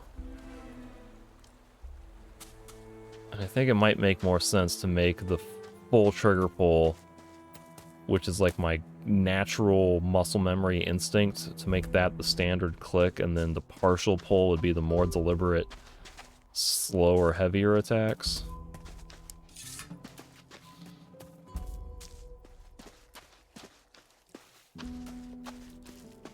This is the road that I would have been following had I not jumped in the water. Right past here is where Drax and Ratford were. And ordinarily, in a playthrough, I would take this opportunity to go into their hunting grounds and fight some scavengers up that way. But I'm kind of low on health, and I don't want to deal with that right now. I kind of want to just get to the old camp.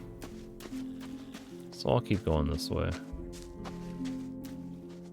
This little alcove looks really shadowy. I thought that was going to be a weird cave entrance, but I guess it's just a dark, shadowy alcove.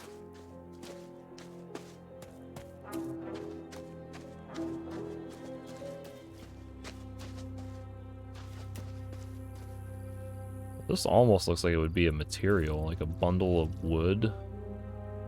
I mean, it is a bundle of wood, but kind of looked like it would be something I could pick up and use. So what do these signs say? Mine to the right. Some sort of bird pointing down. I would think that they would have a symbol pointing left for old camp.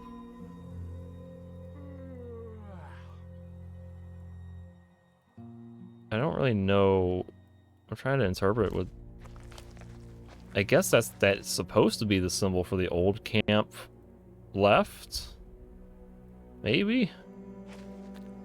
I don't think it would be pointing to the exchange zone. There's a couple of NPCs that have some interesting dialogue. Hi, I'm new here. Hey, I'm new here. Good for you. Is that the old camp over there? No. King Robar's cat house. The old camp's right under this bridge. Okay. So that's essentially the same as it was in the original, but the dialogue has changed slightly, and the line delivery was not as good, in my opinion. The original line was, if I'm remembering right. No, that's the new camp. The old camp's beneath the bridge. Like, he had such a snide degree of sarcasm, whereas this guy was just like, it's a cat house, and the old camp's beneath the bridge. Just, it's more realistic. Like, it doesn't have that cartoonish overacting that the original voice actors had, but kind of like the Nameless Hero, it doesn't have the same charm. Is that the old camp over there? No. King Robar's cat house. The old camp's right under this bridge. Like, I guess he's Everything you hear, man? tired of answering that question from newbies, maybe? That coming from miles away. I don't like it as much. Where's my mouse? What are you doing here? Well, what's it look like? We're guarding the bridge. Without us, all them wild animals will be strolling right in the camp. Do you have any advice for me? Advice? Yeah. Stay out of the forest. Unless, of course, you're strong enough to take on the things that live there. Go on and get your ass into the camp. I'm sure they already got a pickaxe ready for you. Usual story? I guess so.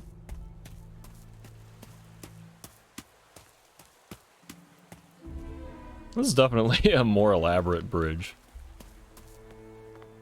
Much more, sturdy. They got, like, support chains and stone and everything.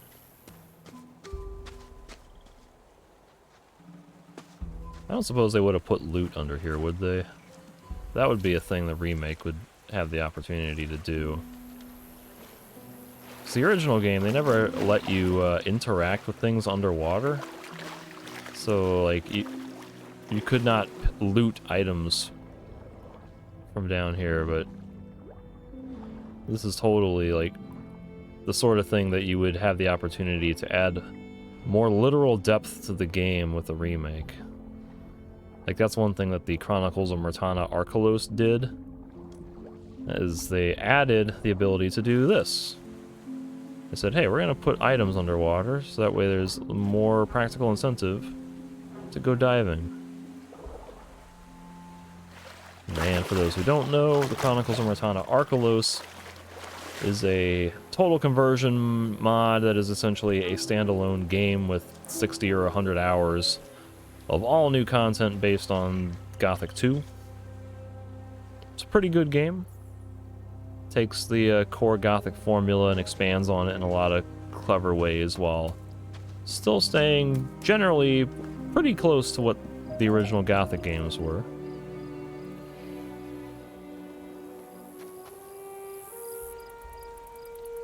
And so normally when I play this, I would be deviating over here to, like, fight some scavengers and mole rats. There's a couple of basic animals over there, but I don't feel like doing that right now. Again, because my health is kind of low, and it's dark, and I kind of want to just get into the old camp and see if I can find a bed and get some free healing. But I have a distinct memory of there being a tumbler just somewhere over here. It's probably more this way. That's one of those random things that's just, like, stuck in my brain, is there's a tumbler just sitting out randomly by a tree stump. Oh, is this it? Hey, a tumbler! Called it. See, a little detail like that, that's the sort of thing that I appreciate as a hardcore veteran. Who's played the original game, I don't know, a dozen times maybe. And I'm like, they put an item, the exact item, in basically the exact spot. They didn't have to. It's a completely pointless and worthless item. But just a little detail like that kind of signifies, hey, we paid attention to what the original game had in the map design and where things were, and we're gonna do what we can to pay tribute to that kind of stuff. And so far, you know, I'm not very far into the game, but it's been reasonably close to everything, like almost 1-to-1. There's a couple differences in the mechanics with the combat system, and they've touched on and hinted at more changes to come later, but like a lot of the dialogue has been real close to what it was originally in the level design, the item placements. Like, this makes me optimistic that the whole game will be pretty close to the original. But at the same time, I don't want to just play the same game again, you know? I've kind of had that stance for a while now, where Gothic 1 is great, and it'll always be there, and I don't want to play just the same game, but with better graphics and quality of life improvements. So I'm hoping that there will be new content and interesting deviations to kind of make it a fresh experience, but I won't know about any of that until I get further in the game to see what they might do with all of that. Where do you think you're going? In there? To the No camp. shit. You're not here to start trouble, are you? Sure, I plan to take on the whole camp. So this is a choice and consequence moment. If it's the same as Gothic 1, this guy's gonna kick my ass and steal my crap, which I don't want to deal with. So I just want to take a look around. Just want to take a look around. That's gonna cost you 10 nugs. I don't want to do that. Diego told me to meet him. Diego told me to meet him in there. Diego, eh? Fine. Go on in. Hey. Alright. Wait, can I talk to this guy? He's got generic dialogue. How do I get into the castle? You don't. Only Gomez's men do. And if I want to talk to Gomez? Gomez doesn't give a fuck about some freshie who didn't even prove himself yet. But if you're serious, talk to Thoris. And if I bribe the guards? You got some nerve, man. Well, guess the right amount of ore could convince the guards to look the other way. But if Gomez finds out they just let some freshie waltz into his castle, he'll throw them in the dungeon. So naturally, that bumps up the price. But even if you get in, what are you gonna do? Every corner of that place is being guarded. I was just curious. No, the solution is that you draw your weapon and then you walk right past them. That's a famous exploit. But I want to join the guards. I don't want to join the warders. Why does it say warders? Looks quiet. I am completely baffled at this. Why does it say warders? Like, is there some logical reason that I just don't understand? Is this a translation issue where they wrote the dialogue as warders, recorded all the dialogue, and then couldn't go back and fix it? Why would they even write it as warders to begin with and not just say guards? This is so bizarre to me. I want to join the warders. And you got a long road ahead of you, man. I see. What's your job? What's it look like? I'm here to make sure no one gets in unless Gomez invited them. So don't cause any trouble in there. Or you're not walking out in one piece. Wait, there was more dialogue. Where can I find Diego? Where can I find Diego? During the day, he's usually at the castle entrance with Thoris. What about at night? Same place? Where can I find Thoris? He usually stands at the castle entrance. Who has the say around here? I have the say around here. And I say, be careful what you say, man. Is everything all right? It's quiet. We're having some trouble now and then with a new camp, or a few of those loonies. Nothing a freshie has to worry about. But once you pick a side, you're in deep, just like the rest of us. Alright, in we go. New area discovered. Old camp. G to read the glossary on the old camp. The old camp, part of the colony, full of diggers, shadows, and warders. Not guards, but warders. Here's where the good stuff gets traded, but also where the rules are strict and authority is harsh. You never not feel like you're being... You never not feel... You never don't feel like you're being watched? You never not feel... It's like a weird double negative. You always feel like you're being watched, and like every little crime gets punished. I don't want to talk to generic guard. Alright, so here's the old camp. And normally there would be some pretty iconic music playing, but I think because I got here so late and it's nighttime, the soundtrack is a little different. It's got hints of the classic music, but it's a little different. I appreciate that. What do we have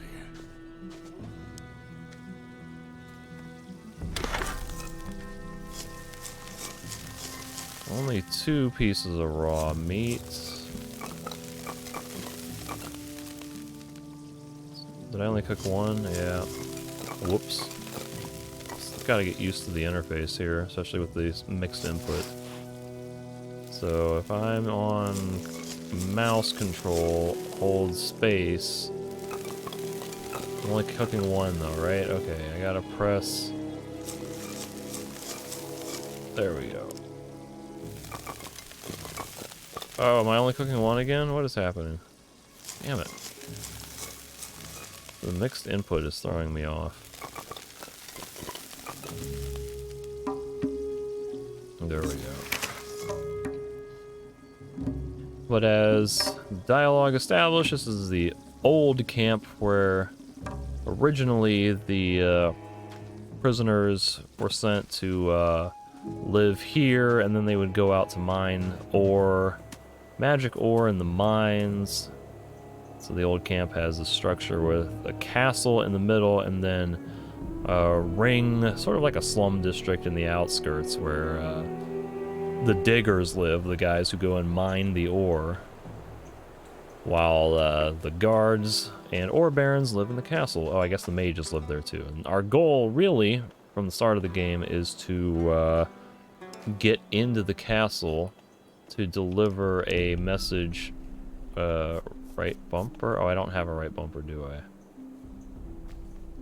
Glossary quests is to deliver a letter to the fire mages, from the fire mages to the fire mages. That, by the way, is in the inventory here, a sealed letter. And interestingly, it does not, the original game had a note that said something like a description about having to permanently break the wax seal to read it, and it kind of signifies that, like, hey, they'll know, someone will know if you have opened this. And I think the inventory even changed the name from, like, sealed letter to opened letter. And I don't remember if the game ever made a consequence for if you opened it or not, but I'm just gonna go ahead and open it. Why not? So, opened letter. Most esteemed master, we received your last message with great concern. We held council and now, through this letter, inform you of our decision. The Brotherhood poses a danger. First and foremost, to the further course of our trade agreement, and thus to the king, the entire kingdom, and also to your life. Therefore, the most sensible step to take would be to send out scouts and investigate upon which gods and upon what knowledge their magic is founded. Once you have uncovered this, we will acquaint the priests with your findings, so that together we may bring an end to this nuisance. Right this moment, the scholars are studying the ancient tomes. We will inform you immediately of any new discoveries by the usual means. May Innos protect us. So that's our goal, is to get this. Hey, now it tells me the seal once had it. The letter once had a seal, but the seal is broken. So we'll see if maybe there will be consequences. Maybe my reward won't be as good. That would be something I would not be surprised. I won't know what the reward would be if I hadn't opened it, though, so maybe I should reload and not open it until I'm ready to deliver it. That way I can test to see what the reward will be, to see if the reward will change or if there will be different dialogue. But that's the letter we're supposed to deliver to the fire mages in the castle. So at this point, Oh crap, I gotta get through this dialogue again. Where do you think you're going? Okay, we'll just skip all this. No shit. I just want to look around. Just want to take a look. That's Diego told me. Diego. Yeah. I don't need to talk to that guy. Oh, there's a thing here. I'll take that.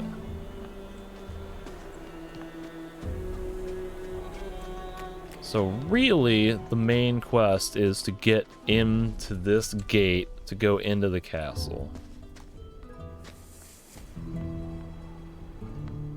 Stop it right there. Why? Ain't no one getting in here without permission. Now shut off. Now, ordinarily, there would be a guy here who's kind of in charge of the guards, and he would grant access to the castle. I have to do tasks for him to let me in, but he's not here, so he must be sleeping. So instead, let's talk to our good friend Diego. Not now. Not now. What? Not now. Not now. Why not? Not now. Not now. This is perplexing. Not now. Is it because it's nighttime? Can I sleep in your bed? No. Maybe not. What were you doing in there? I did not mean to sit on the bench. I was trying to talk to Diego. Get up. Not now. This is really unusual. I don't remember him being that picky about not talking to me. Like, the whole point of Diego is that he's supposed to talk to you. What time is it? From 3 to 9? Sure. Oh, is he... Oh, no, no. Diego, I'm your friend. Don't kill me.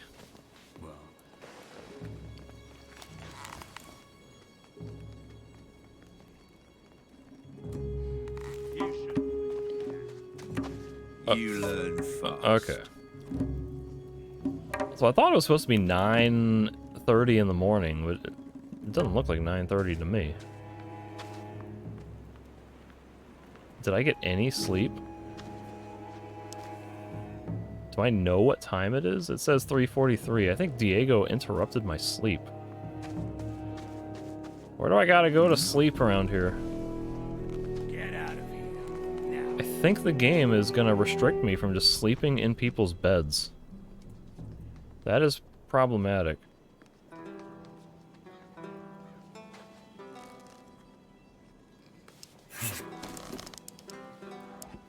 No, go back. 8:50. Let me try this again. Get out. Now. I think they are interrupting my sleep. You look like you want a beating. Yeah, I'm trying to leave. I'm trying to leave. Alright, so they're not gonna let me sleep in a bed that I don't own, I guess. It's kind of a bummer. That was sort of an exploit you could do in the original, was to just sleep in anyone's bed. If you were quick about it, you could kind of exploit the system. But there's a lot of NPCs I could talk to. Some of them, I don't want to talk to. A lot of them are sleeping because it's nighttime. And I am really, really surprised that Diego won't talk to me, even though he's up in the middle of the night. So I'm gonna come to where I believe I should be able to get a bed. This over here is the old camp arena where they have sort of gladiator fights that you can allegedly bet on.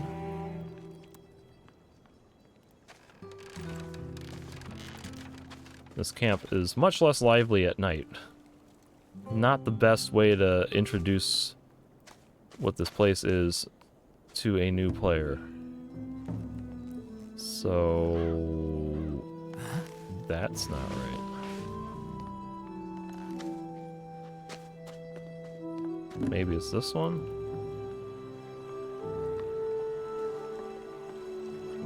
Alright, here's a bed I can sleep in. And there's a ham. Hey, that's accurate. Lore accurate. And a chest that may have some loot in it? I don't remember. Old recipe. What does this say? New quest, a forgotten recipe. Oh, I like to read.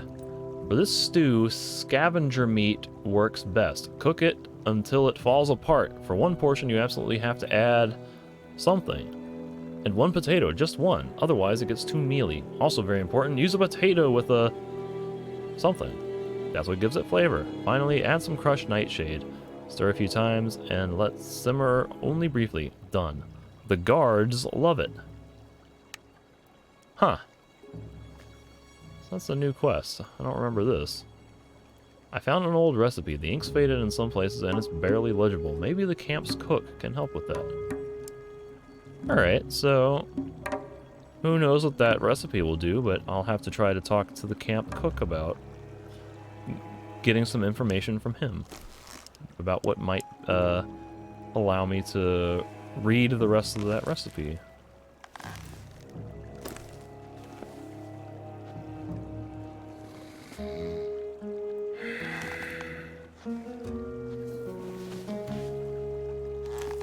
Now here's the... I slept soundly. Healed to full health, that's nice. Here's the more proper music. I guess I should cook some meat because I lost my cooked meat when I reloaded my save. So now if I use the interface correctly, I can cook all at once. Six. So now I have 6 grilled scavenger meat. And now we can see a few more people out and about.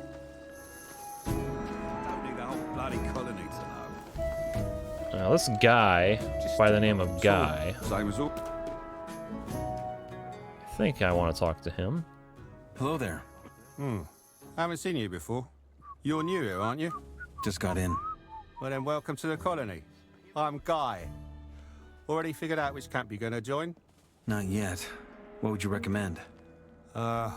Depends, I guess. They all got their pros and cons. You can stay here until you've made up your mind, though. One of the huts just cleared out. You want to believe that?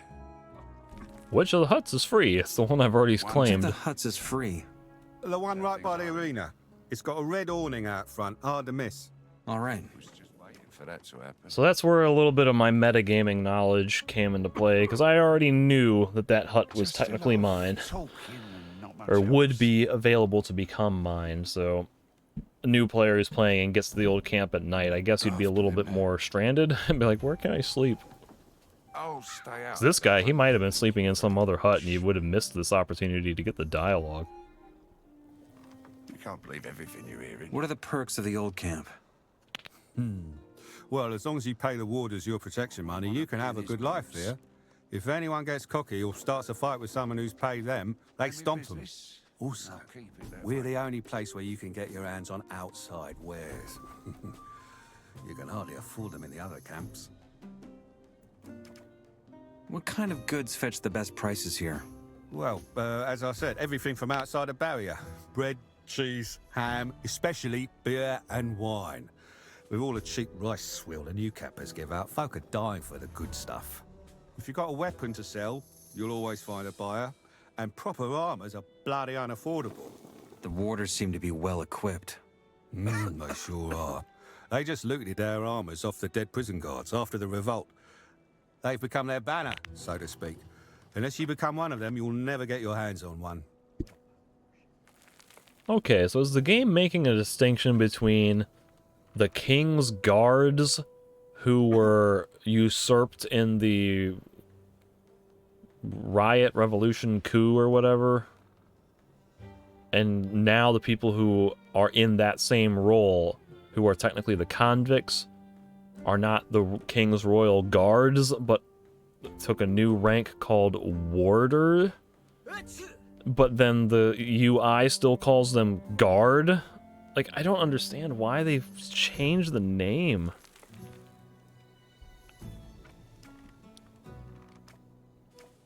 What if two guys start a fight, and they both paid their protection money? And they just sit back and watch. As long as no one gets killed, it's all good. I guess that's all. That's all for now. Thanks. Sure. I like it here. What about the new camp? Where was I? How about the new camp? Well, if you don't mind getting your throat slit for a bloody breadcrumb, it's the place to be. No, it's not that bad, but it's different. In here, Gomez and his guys keep the peace. There's nothing like that in the new camp. The only ones with the brawn and the brain to run that place are the water mages and their mercs. But they only care about their escape plan. What's it like in the swamp camp? Best ask one of them. There's always a few novices here in our camp. Sure, they'd be happy to talk your ear off. I never went myself, but from what I've heard, it's not half bad. They're pretty generous, apparently. Oh, and lately, they've been recruiting like there's no tomorrow. Glossary entry on Guy. Proper load of horse shit, what I guess I can read his entry. Guy, digger, Proper load of horse shit, pointed out the hut. Like, who cares? Alright. So... I don't really want to talk to anyone in this area yet. I want to get back to the entrance and talk to Diego and Thoris. So I'm going to try to strategically avoid people who look like they might want to talk to me. 'Cause sometimes characters will stop you as you're moving and force dialogue with you, and I don't really want to deal with that right now. I'm getting tired. I want to take a break. But I want to get to a good stopping point and establish an important part of the main quest before I end the recording. So here now, during the day, we see a guy up ahead who I guess was asleep. Maybe? Not now. Not now. Not now. I am not now. Not now. shocked. I could have sworn that there was some dialogue with Diego. Guess I'll talk to Thoris. I'm guessing this area is off limits. I'm guessing this area is off limits? It is. Only Gomez's men are allowed inside the castle. The castle. Heh, for 1,000 nuggets, maybe. Would you let me in? For enough nuggets, would you let me into the castle? What's enough? You tell me. Well, it would have to be enough to keep me and my guys busy canning, if you understand what I'm saying. Just give me a number. 1,000 nugs. 1,000. That's what I said. Or you could just join Gomez's people. Then you get in for free. Yeah, I have your 1,000 nuggets. I have your 1,000 nuggets. Now let me in. Don't play with me. You ain't got that much. I've never tried this, but I think it's possible that you can come back with 1,000 nuggets and get dialogue from him. He might still turn down the offer and be like, hey man, I was just joking. I can't let you in without official, without an official capacity. But I think there might be actually different dialogue if you come back with 1,000 nuggets before getting into the castle the legit way. But this is what Diego warned us not to say. Don't tell anyone we have a letter for the High Fire Mage. So if I want to play along, I should say that I want to work for Gomez. I want to work for Gomez. That's so? And why would Gomez want to work with you? Diego said you're the guy. Diego said you're the guy to talk to if I want to join the old camp. Did he? Guess he wants me to give you the rundown then. I'll make it simple. The only one who can take you in as a shadow or a warder is Gomez. And the only way you get to go through the gate and talk to him is if someone we trust vouches for ya. Like Diego. Got it? Then I guess I'll go talk to Diego. Do that. How about you test me? See if I got what it takes. That ain't how it works. You need someone to vouch for you. One of the old ads. So before you get to prove yourself to me, you're first gonna have to prove yourself to him. Because guess who takes the blame if a freshie fucks up? Right. The guy you vouched for him. All right. But there has to be something I can do for you. No. The things we warders take care of are way out of your league, freshie. I'll say it again. Find someone to vouch for you and prove yourself to him. What about, don't you have a job? Whatever you need done, I can handle it. That desperate to fail, huh? Fine. Come to think of it, there's one thing only someone with no ties to Gomez can do. But I'm warning you, fuck this up and you're in deep trouble. I'm ready for that job you mentioned. Fine. What I'm about to tell you stays between us. That clear? Clear. Good. We got trouble with a guy from the new camp. Mordrag's his name, and he stole from the ore barons. Now, he ain't the first rice eater to do that, but that bastard pushed it too far. He didn't just steal from us, he also fences that shit back to our men. We can't let that stand. But Mordrag knows damn well I can't move against him. Why? Because the fire mages protect him. Yeah, you want me to kill him? Why do the fire mages protect this Mordrag? Because he works as their courier. Our mages are in touch with the water mages from the new camp. They send each other letters. If I kick out or kill one of their couriers, let's just say that could get real ugly. What about me? If I handle Mordrag, what are the mages going to do to me? You're a freshie, so they ain't gonna do shit. I, on the other hand, am responsible for what my guys do around here. That's why it's so bloody important you keep your mouth shut about this. You want me to kill this guy? I want you to make sure I don't ever have to see his mug again. How you do that is up to you. Sounds like the mages are your real problem. They are, but one that's hard to solve. A few years ago, a shadow tried to kill the highest fire mage in his sleep. The next morning, they found his body in the outer ring. Scattered across it, that is. Okay. Where do I find this Mordrag? At the south gate, the other side of the castle. He's there all day smoking his brains out. Doesn't have the guts to come any closer.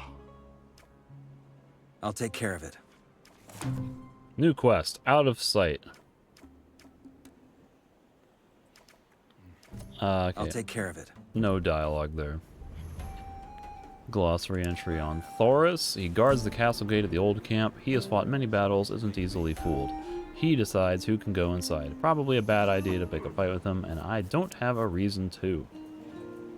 So that's kind of our main quest, is in order to get into the castle, we gotta get people, we gotta basically, by default, is get enough people in the outer ring, shadows and guards or whoever, to vouch for us that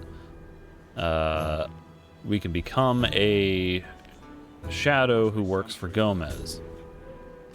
But I believe you can get there through other means. If you join one of the other camps, the new camp or the swamp camp, by becoming one of their members, and you can get like official envoy missions into the castle. And the game teased that one of the fire mages might be outside the outer ring at some point. So maybe I can find Torres out here and talk to him, and there might be an alternative way. Oh, I got a bald spot on my head all of a sudden. That didn't look so great. So there might be a new way into the castle if that Torres thing is legit. But now that we've talked to Diego, or sorry, to Thoris, maybe Diego will talk. There we go. I think maybe the reason I was thinking I should have been able to talk to Diego is because I sometimes skip the dialogue at the start of the game. And then when you meet up with him here, you can ask all those questions. So maybe that's what I'm used to thinking, is that there should be dialogue. Maybe it's always been like this. I don't remember. I spoke to Thoris. And? What did he say? That he'll let me see Gomez as soon as you think I'm good enough. Looks like I got a new job then. You knew this, didn't you? Why didn't you say? Because I want you to figure out things for yourself. Let me know when you win the rundown. Give me the rundown. How do I convince you? Easy. You have to prove that you're worth your salt. There's some key figures here in the outer ring. Most of them are shadows. Impress them, and it'll earn you a reputation. Once you've done that, I have my own test for you. Oh, and lastly, learn some skills. The more you know, the more of an asset you are to us. Who can teach me some skills? Who can teach me some skills around here? For starters, stick to Fingers. He's got the swiftest hands of all of us. Besides him, just ask around. You'll find people willing to teach you some tricks if you can persuade them. Where do I find this Fingers? He lives just a few shacks over, right by the castle wall. When you're in front of the castle gate, just head left towards the arena. Can't miss it. Can you teach me something? Sure, why not? I could help you improve your dexterity, or get some strength into those arms. He doesn't charge for it. We just need the learning points, which I don't think I have any. Come back soon. Still got a lot to learn. Okay. Where do I find these key figures? Well, you're looking at one. Thoris, too, but you already know him. As far as the others go, you'll have to figure that out yourself. If you can't do that, then you've got no business here anyway. Just take a stroll through the outer ring and talk to folk. You'll see who's worth chumming up with. How's my reputation in the camp? Interesting you'd ask. I talked to some folk. And? About the Mordrag business. I hope you know what you're getting into. That man knows his way around a sword. You'll have to, too, if you're planning to solve this the bloody way. That's it, I think. Keep at it. You'll have to try harder if you plan on going places in here. All right. I got a glossary entry for a guy named Fingers, who Diego recommended I talk to, but he can show me how to pick locks and pockets. And my quest for admission to the old camp. I have to make a good impression on a few guys on the outer ring and on Diego.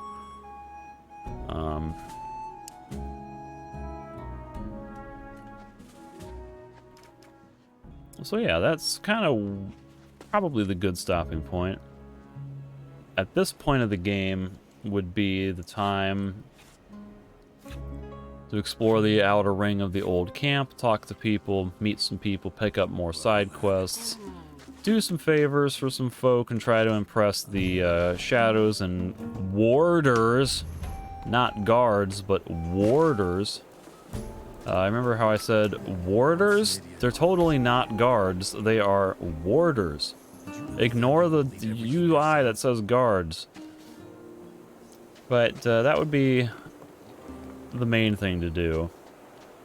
But there is a fairly spacious open world to explore out here. It's actually relatively small by modern standards. It's like, you know, I think Morrowind came out in 2002, maybe? And Gothic was 2001. And Gothic's world was, at the time, like, you know, a fraction of the size of Morrowind's. And, you know, those Elder Scrolls games get bigger and bigger to Oblivion and Skyrim. And I think, like, Arena and Daggerfall might have been technically even bigger. Because those ones used, like, I haven't played them in so long. And by them, I mean, I only really played Arena. I think it was the second one. And even then, I only played for a little bit. I think that game, it used, like, a lot of procedural generation to just create sort of like an infinite map. Or near infinite. Like that map, the map in that game was absurd, but point being though is that the open world in this game is relatively small compared to other games, but it's big enough that there's lots of opportunity to explore, and the world design at the time in 2001 was incredibly detailed and dense. So even though it's fairly small, it's still very interesting and engaging to explore, and so I could go out and do some exploration, but I don't really want to do that at this stage when I'm level 0, because I don't got no stats, I got no skills, I got no weapon. Maybe I kill a few more things and I can get a level up. We got a couple diggers bringing perhaps bundles of ore into the camp or supplies from the exchange zone. Out here we got some guys walking around. Maybe I can talk to them real quick. Gornadrak. Wait.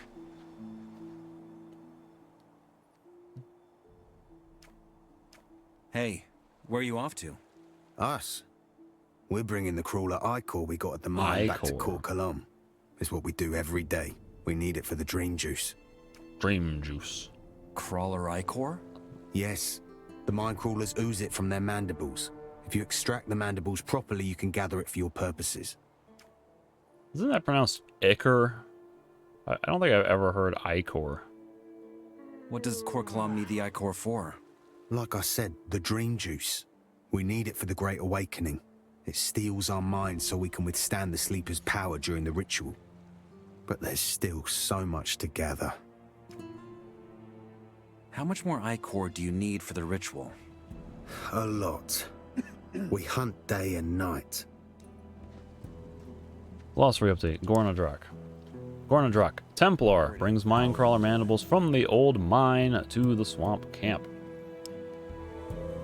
So those are two guys who belong to the swamp camp, sometimes referred to as the sect camp.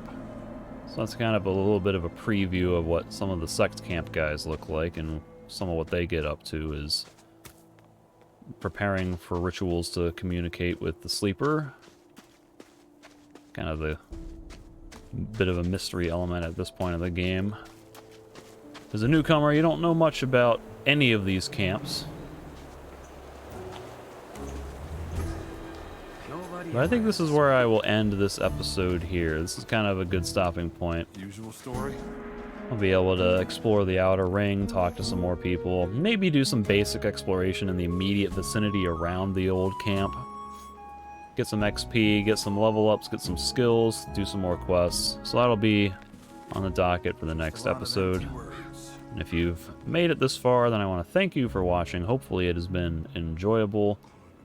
And if you want to continue watching the rest of the playthrough, please remember that you will only be able to see the future episodes when you specifically seek them out in the playlist, because I will not publish them publicly. You will not get a notification. They will not show up in your home feed.